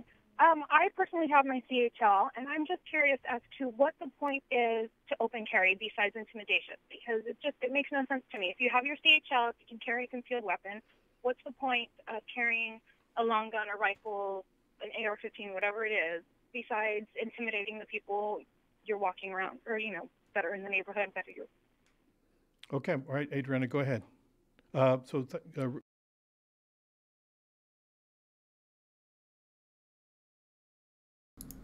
Give me a second here. Okay, there we go. I'm muted. So what do you think, Mike, of that question? Must have muted himself. I think simply this, Bunny. The point is to normalize it. The point is so that when people do exercise that right, that they're not threatened with murder and caging. They don't have a man aiming long rifles at them and telling them to lay on their face, and they're not put in cages. That's the point, lady. The whole point of making it legal to keep and bear arms is the fact that people may need it to defend themselves against tyrannical government or muggers or home invaders or rapists. Insert criminal scumbag here, because man is a bad animal. There's an instinct to dominate that we have that's part of our, genetic heritage. It's integral to the human condition. Therefore, it needs to be allowed for people to use whatever tools they deem fit to defend themselves. That's the point, lady, to normalize being able to defend yourself. The gun is the great equalizer. I bet no woman that's aimed a gun at a rapist, and I doubt the rape ever happened, and if it did, it's because she didn't have the will to pull the trigger. But if she had the intent to keep the rapist from killing her, I'm sure that she would, or killing and raping her, I'm sure she would have pulled the trigger. That's the point, lady. The point is to normalize it so that people can use a weapon to defend themselves without worry of government putting them in a cage or possibly murdering them. Yeah, and the thing is as is with the thing, it's the exercise of a civil right. It's just like with, why do you, back to, okay, let's change it from firearms to cameras. Why do you need to openly record everything? Everything's already being recorded by the government. All that stuff. It's just like, you have a civil right to do it. It's to normalize the use of the camera so people don't get hemmed up by openly recording police interactions or just generally recording in public. It's quite, 10 years ago, people were always having issues of recording in public areas, people freaking out. It's gotten a lot better with the prevalence of cell phones with cameras being constantly out there. And so people are not freaking out going, you can't be doing that, or you can't record me, blah, blah, blah. That has changed dramatically. Those kinds of issues have dropped dramatically in the past 10 years with the prevalence of the open carrying of a camera on your cell phone. Here's one for you, Bunny. Here's the idea. Okay, what's the point of a cop open carrying a weapon if not to just intimidate people that happen to see them? Cops can legally have sex with people in custody in 30 states. So you have this person, that kid could get away with rape just by simply saying, hey, she wanted me to have sex with her while she was handcuffed in the car. Really, that's her idea of kink, so what's the point of cops open carrying weapons if not to intimidate? Let's reverse the logic on this lady. And I would love to see her face if I asked her that question. Yeah. It's quite interesting. Let's go ahead and get you on. It looks like this might take a majority of our show here, so but it's a good one. So be it. I mean, we can talk about internet trolling some other time.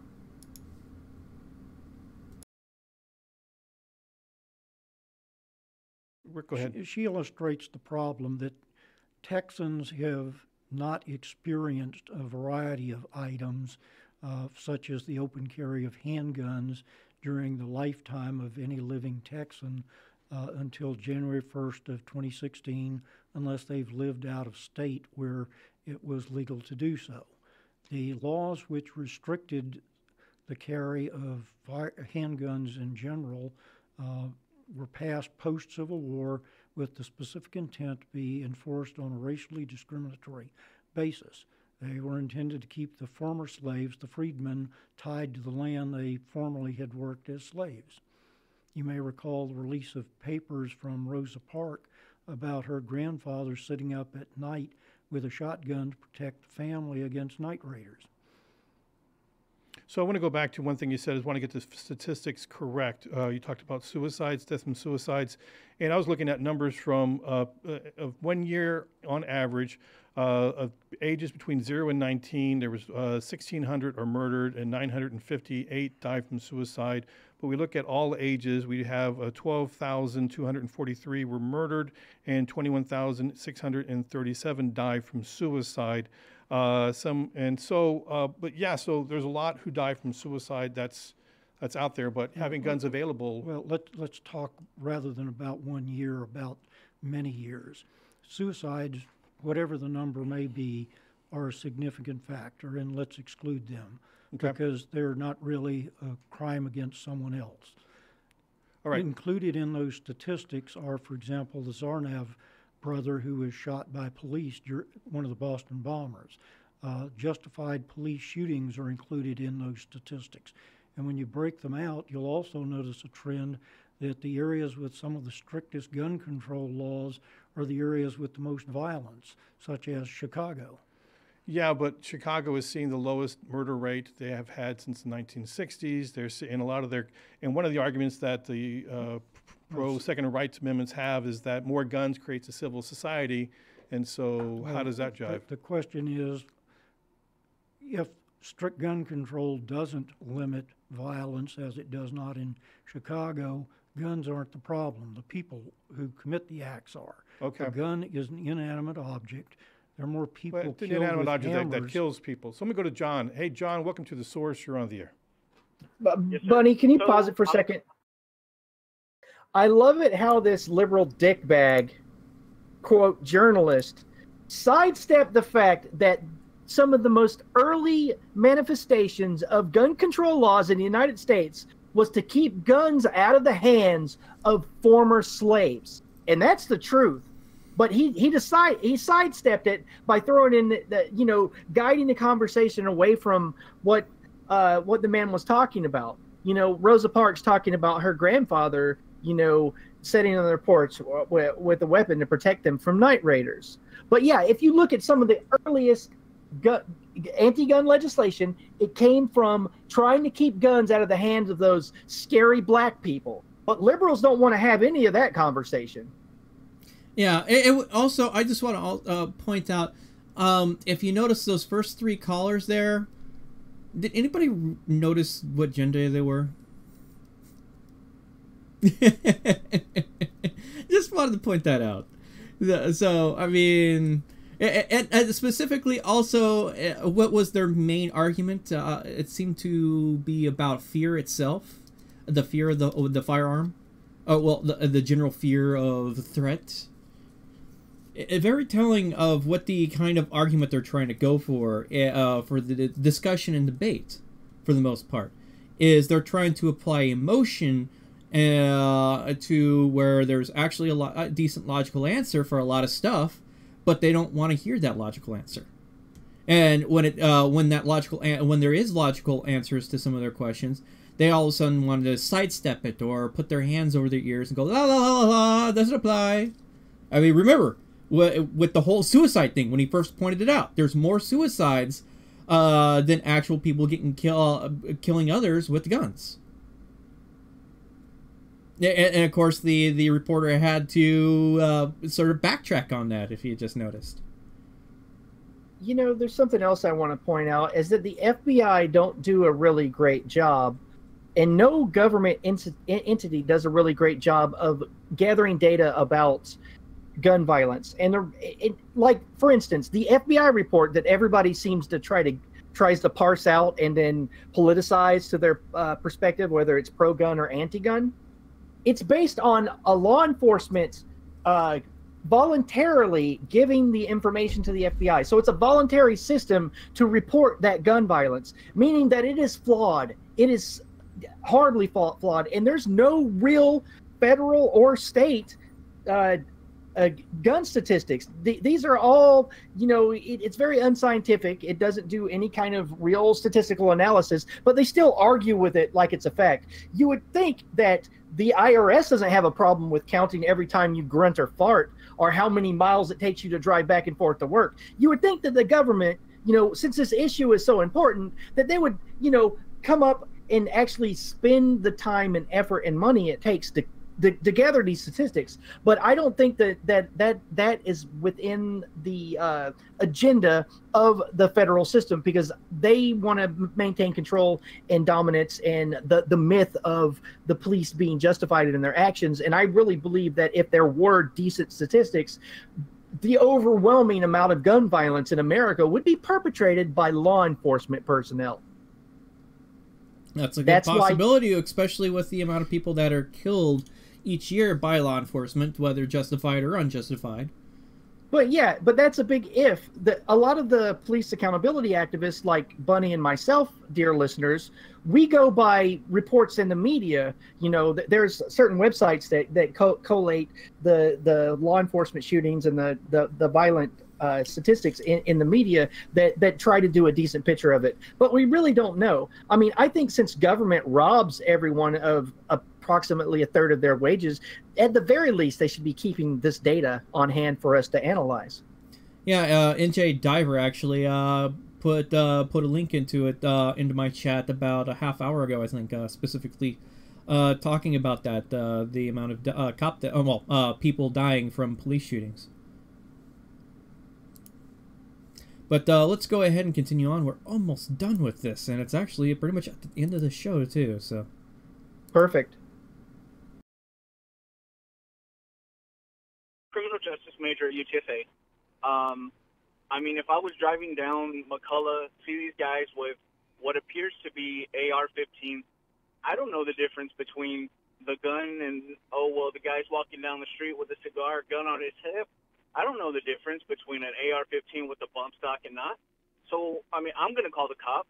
I'm going to ask them to do something. If his friends were sitting there and not abiding by what the cops are telling them to do, yeah, I'm going to tell them to get on the floor and put their guns away and things like that. I mean, what's the difference? Okay, I'm going to go to another caller because I got a lot of calls. Rob, welcome to the source.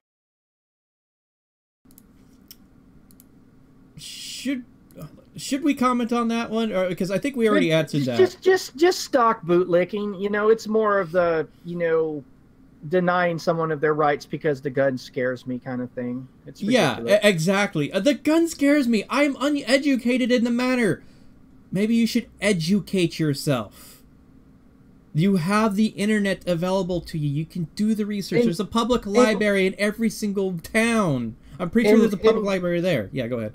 Full disclosure, I'm more of a expert in people's civil rights. Okay, that's what I've concentrated on. I'm no gun expert. I mean, the majority of my knowledge of guns, except from when I was a child, you know, when I was 12, 13 years old, I was shooting squirrels and crap like that, because that's what all the rural boys did. But, you know, there's a video online with more than, I think it's close to 3 million views, and I'm referring to a magazine and a gun as a clip. It's because the most conversations I've had about guns are out of video games. But I mean, I understand that these people have a right to carry them, and I understand the statistics and all that fun stuff. But like, so I'm not trying to be Mr. Know-it-all here. You know, so I made a new mistake that a lot of gun fanatics, or just people that are enthusiasts of guns, would laugh at. You know, and and 3 million people have seen it. You know, I just have to throw that out there for the sake of my own, you know, integrity. Yeah. All right, so let's go ahead and continue. Of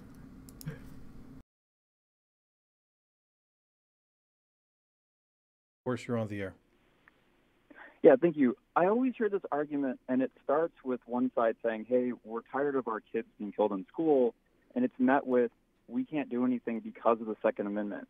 We have restrictions on firearms that comply with the Second Amendment, so not everything is going to directly conflict with it. Limiting firearms or limiting the severity of firearms, like whether or not you can have a powerful rifle versus a bolt-action rifle, seems like it should be an argument that's not constitutional or Second Amendment in nature, but how can we protect our society, reduce the number of guns that cause bigger problems, but also keep firearm ownership legal, just restricted on what you can own. All right, Rob, so thank you for the call. So I got to jump in here for a second, Bunny. Okay, when I was 12 years old, my dad gave me a German Mauser. It's a replica.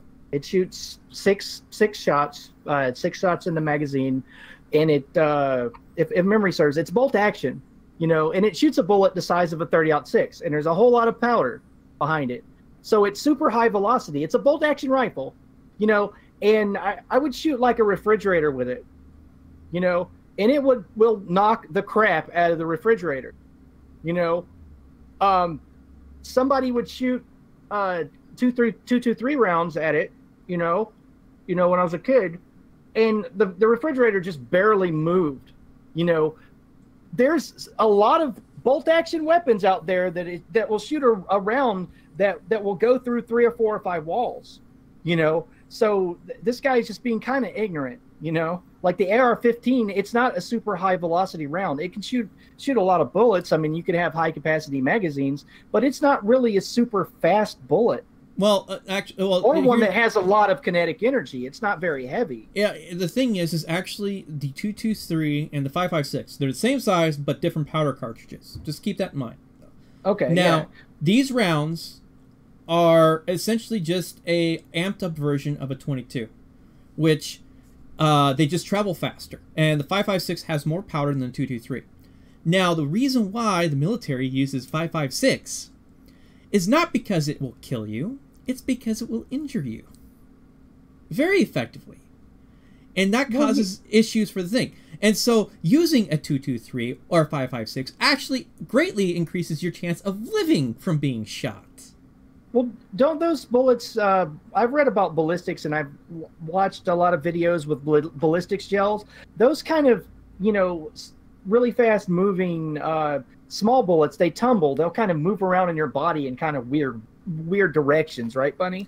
That's only if they actually are able to slow down enough and let's say they manage to penetrate the chest and they get slowed down enough to where when it reaches the back of your rib cage, it's able to actually hit the back rib bone there and get bounced around. That can happen. That's icky. That's really gross, man. But that depends on the range.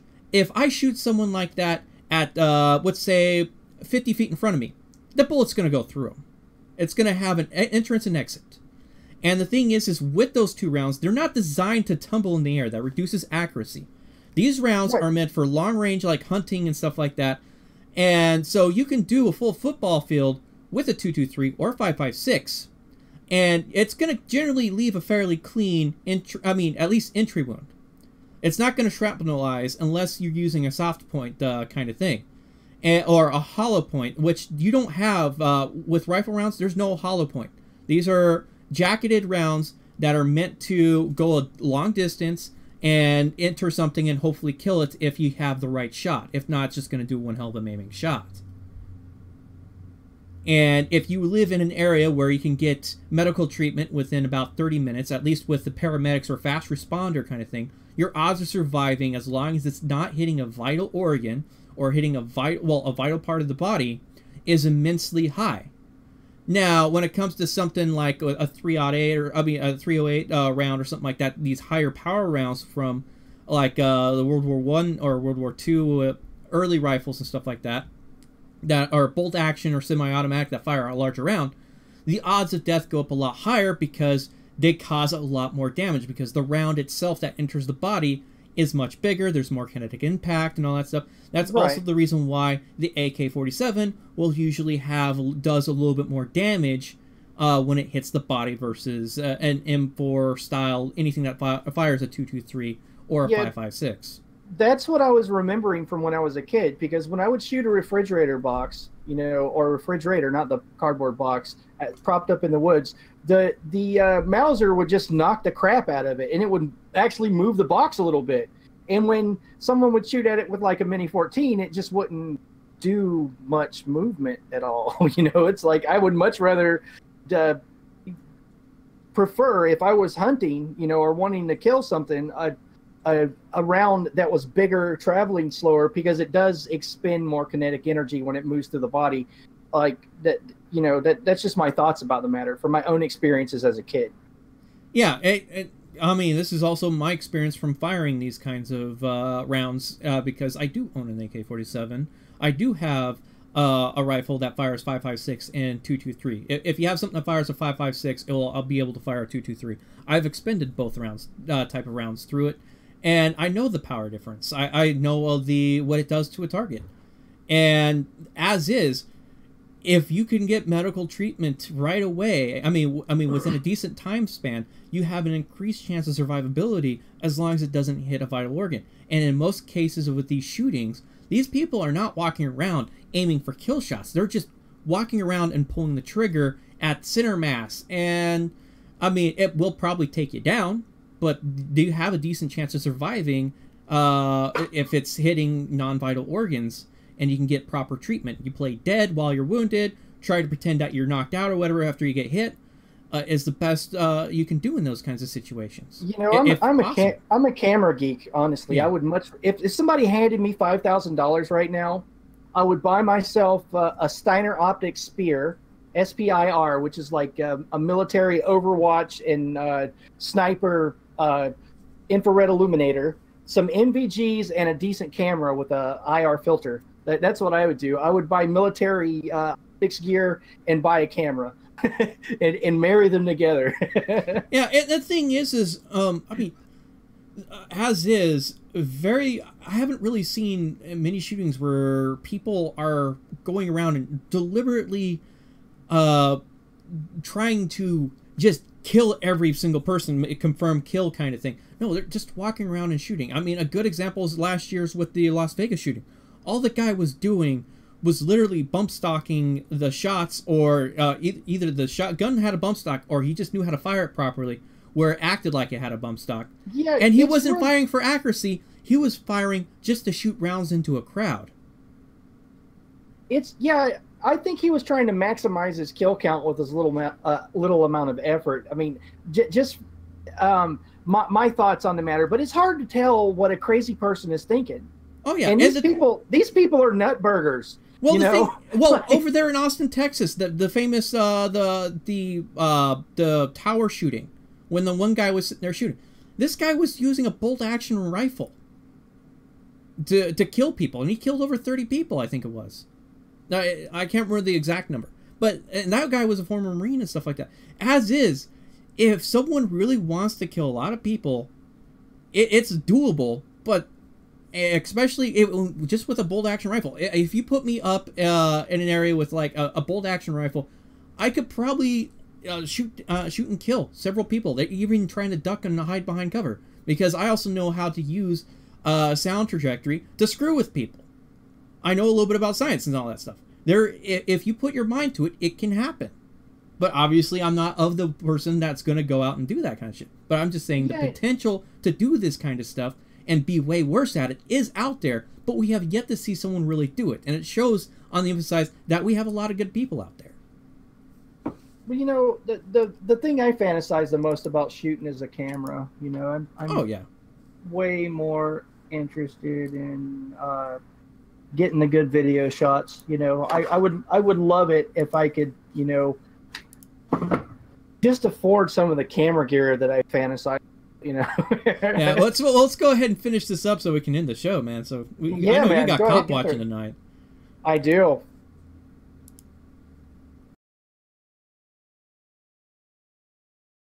opposing the Second Amendment the same thing as saying we need to just, take a look at it? What's the difference in opposing free speech? Well, there are restrictions on free speech as well. You can't yell fire in a crowded theater. Well, come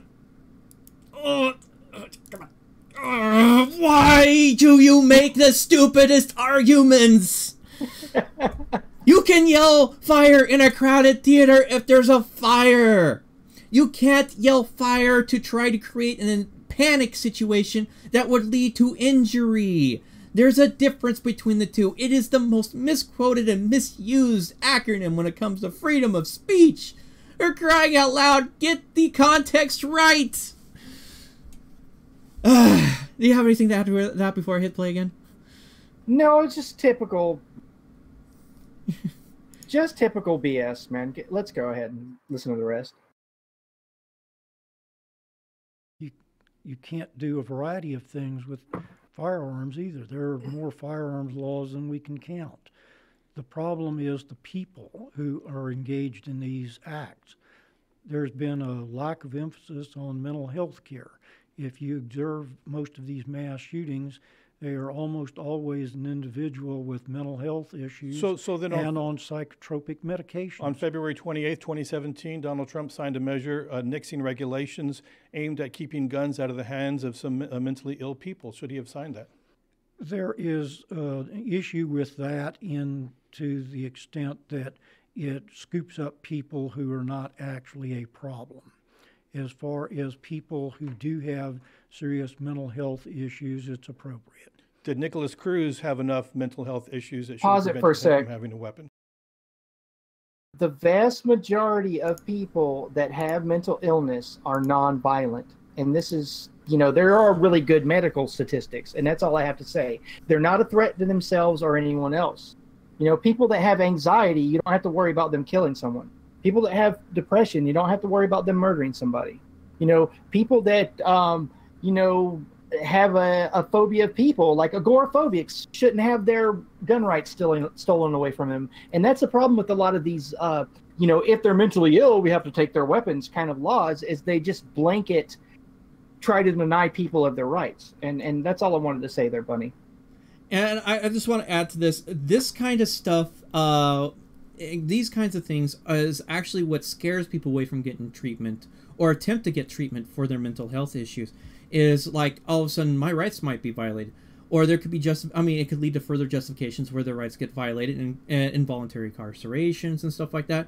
There's some legitimate fears that these people have that do suffer from mental illnesses that don't want to come forward. Yeah, and go ahead. Some of these laws, the way they're written and the way that they try to take the guns away from the quote mentally ill, could you imagine a woman who's been raped and she has an anxiety disorder, she has PTSD, and she wants to get a concealed carry permit or a weapon to make herself feel safe? With a lot of these anti-gun laws that they try to propose, she wouldn't be allowed to defend herself. Yeah, there's many situations where, a person can have a mental illness but still be functioning and stuff like that and not be a threat to the rest of society. The vast majority of people that have mental illness are not a danger to anyone. They just have problems, and it's a medical problem. It's almost as bad as saying, hey, since you're in a wheelchair, we don't think you should be allowed to own a handgun. Yeah, well, actually, here's a good example. Let's say you went through a really nasty mass pileup car crash on a highway. There was probably about 15 people that died. It was a really bad winter. Paramedics couldn't get there. People were stuck in their vehicles, freezing to death from and bleeding out from their injuries and stuff like that. And let's say also a tanker leaked fuel, caught fire, and burnt a quarter of the cars that were involved in the wreck. You were looking maybe 90 cars. You're painting such a pretty picture, Bunny. Most this person is now suffering from PTSD, but they live in a bad neighborhood. They want to be able to protect their home and all that stuff. Their PTSD from that car crash is not going to impact their ability to defend themselves properly or be a threat to everybody else. Their PTSD is probably from the issue of driving. They're probably scared to get into a vehicle at that point. Or they could be scared of just riding on a major highway. They always take the back roads and stuff like that. They have a compulsory thing where a compulsory fear of the highways. They will never go near a major interstate ever again. They'll ride on a back highway or road or whatever, but just to avoid a major highway, a major roadway or anything like that has a lot of traffic, or they'll travel only at night. It does not. The thing is, there's varying issues of degrees, even within certain kinds of issues. Oh, and China Lynn, a lot of cops have PTSD, are carrying guns. What about that? There's a chance that we would all of a sudden start disqualifying cops because they have former military experience. Because we often. Well, what happens more often than not when they pass a law like that, they write an amendment to exclude law enforcement. There's so many dozens of laws that I've read to where they take away a right to the general population, but they allow law enforcement to do it. It's just stupid. But that's what they would do. Yeah, but anyway, let's go ahead and hopefully we can wrap this up because we're going into overtime here.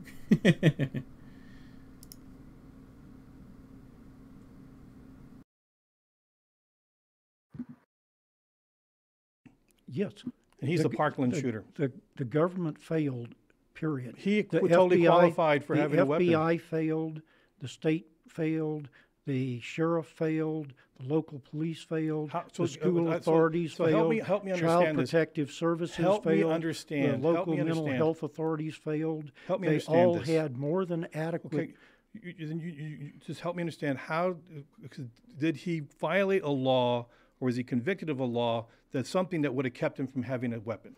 There is no documented evidence that he was. Was there a legal way to prevent him from having a weapon? Yes, there was. What is it? If any of those levels of government had acted based on the information available to them, he would not have been able to purchase a firearm.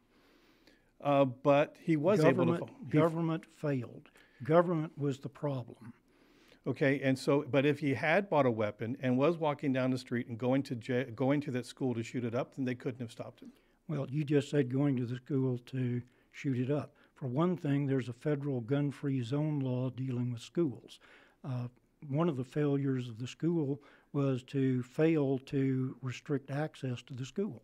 So they had specific notice of his misconduct. They restricted him from carrying a backpack onto the campus while he was a student and failed to refer the matter to the police. Okay, so real quickly, we're running out of time. Saturday, peaceful demonstration. I just love how this simpering worshiper of government and authority was just going.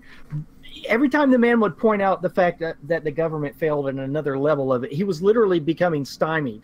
The quote unquote news, the journalist was going woo, woo, woo, woo, woo, woo, woo, wee, wee, wee. It was just beautiful. Yeah, and the thing is he is. I mean, the guy with Open Carry Texas, he handled that very well. And as is, with the Parkland shooting, there was many levels of government failure. There were so many domestic disturbance calls, especially where there could have easily been an applicable domestic violence charges applied.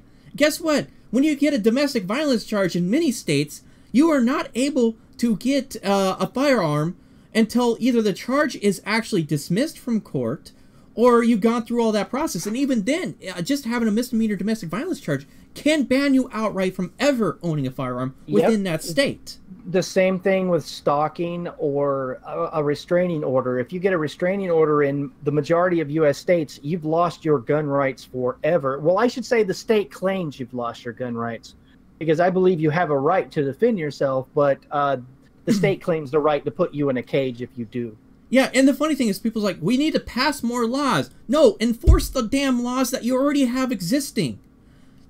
What was going on with the Parkland incident was failure to enforce the laws that existed. Or with that church shooting that happened earlier this year, that was a failure to enforce the laws that existed, where they did not put the proper paperwork forward. The guy was able to legally purchase the firearm and then go and do that shooting, when he should have not been able to do that, because according to the laws that were already in place, he should have been banned. But because of failure on the administrative side of things, those checks and balances were never instituted, where he would have been prevented from purchasing a firearm. There is many cases where these things could have been prevented if proper actions were taken by the authorities that were overseeing or had them reported to them on these issues. It's looking like at least 3 dozen opportunities that government had the opportunity to do something about this kid, and they failed to do so. I mean, what I most adore about this whole issue of the Parkland shooting and the gun debate and this public dialogue is watching statists, watching people that think that government is going to somehow save them and protect them, watching their cognitive dissonance bump up against reality. You know, like the simple reality that police, I'll say it again, I talked this into the ground at the beginning of the broadcast, but police have no responsibility to defend human life. Those 4 sheriff's deputies that stood outside and didn't go in and try to help those students when they were all getting killed, I produced a video on my YouTube channel talking about this issue and talking about the sheriff and talking about how they failed. And people have made dozens and dozens and dozens of comments that those police are going to get sued, or they're going to lose money, or they'll be held accountable. And people are telling me that the police are going to be sued. No, they're not. Those cops aren't going to be sued because they're legally protected when they fail to defend human life. It's written into our laws that they can't be sued for that. You know, I'm at that point where I need to see Fluffy Kitten, so we need to end the broadcast soon. Okay, yeah. Well, anyway, we're at the end of the hour. I'll give my final statements. As it is, people have the legal right to open carry in the state of Texas. I mean, it's ingrained in the law, the state law itself, and the way the law is written. A city ordinance, a county ordinance cannot override that. While you may have your concerns and all that stuff, just like with open filming, open carrying is legal. And so you just have to get used to it. Educate yourself in the matter. If it impacts your life in a negative way, learn about it. Become more educated in the matter. You got the internet. When you got a free time, sitting waiting for the bus, or when you got a quiet time when you're taking a crap or something like that, pull out your smartphone. Do a little bit of research. Understand the situation. Understand the laws that apply to you. Understand maybe the firearm itself might scare you a little bit. Learn more about it. Understand the differences between what the military uses and what the civilians are allowed to own and have in their possession. Not to mention also, there is a big difference between what the civilian population of the United States allowed to own and purchase for firearms. It may look military-ish, but there's a chance it might even just fire 9mm rounds. It might not be. It just might look that way. If I wanted to, I can make a gun, a replica technical gun, and a 50 caliber gun, and throw it on the back of the truck, and that would be completely legal in many states. So just keep these things in mind. Educate yourself on the issue, especially when it comes to civil rights. We're battling this with just the camera issue for the last 5 years myself. Mike Bluehair's been doing this a lot longer with the whole cop watching stuff. I mean, educate yourself. You're allowed to record in public. In many states, you're allowed to open carry in public and stuff like that. There's a lot more laws and regulations around that. But still, people are legally allowed to do it in many states. As is, do you want to go first with your closing statements?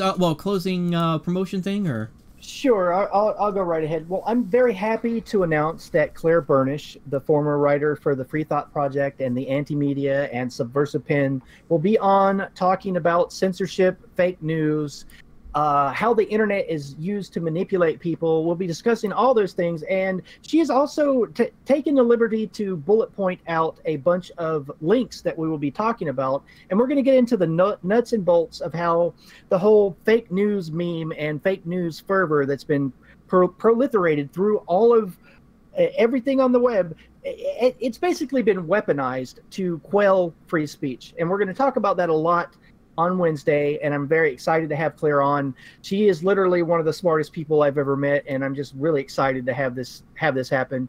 And let's see, you guys heard my spiel. You know, if you feel inclined to help a brother out, smash that super chat, because you know a homeboy needs to buy a new pair of shoes.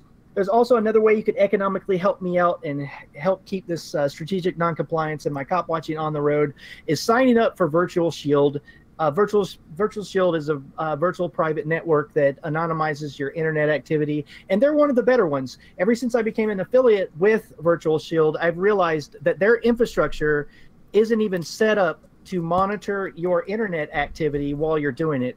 The only thing that they'll give law enforcement is your name and your address, but your actual web activity that they bounced off all the other nodes, they will not give that up because their infrastructure is not even set up to record that information. So they can't. There's no physical way for them to do it. So yeah, sign up for Virtual Shield VPN.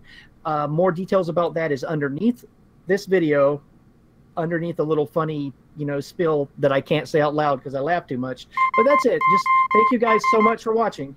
Oh, thank you for the $10 super chat, Alpha 2204 Alpha, and I hope to hear more about what's going on tomorrow. But yeah, as is Mike Bluehair's self-discipline on not giggling and all that stuff is very difficult for him. So, but anyway, continuing on real fast. As is, I am broadcasting on 5 different platforms right now: YouTube, Twitch, Periscope, Mixer, and Stream.me. As is, you can catch Strategic Noncompliance twice a week. Wednesdays at 3 p.m. Pacific time frame, so this way East Coast people have a chance to get off work and enjoy the show, and 6 p.m. Fridays, so this way West Coast people can enjoy the show before they go out bar hopping. I don't think I'm going to do bar hopping tonight, maybe tomorrow, something like that. But anyway, as is, stay tuned to our channels for additional stuff. Thank you for the subscribe, Club Bub. Club Bub there. And we'll definitely be around. This show definitely went longer than expected. We didn't get a chance to cover other stuff, but we'll cover it in another show of fun topics and stuff like that. We'll see you next week, everybody. Have a nice night.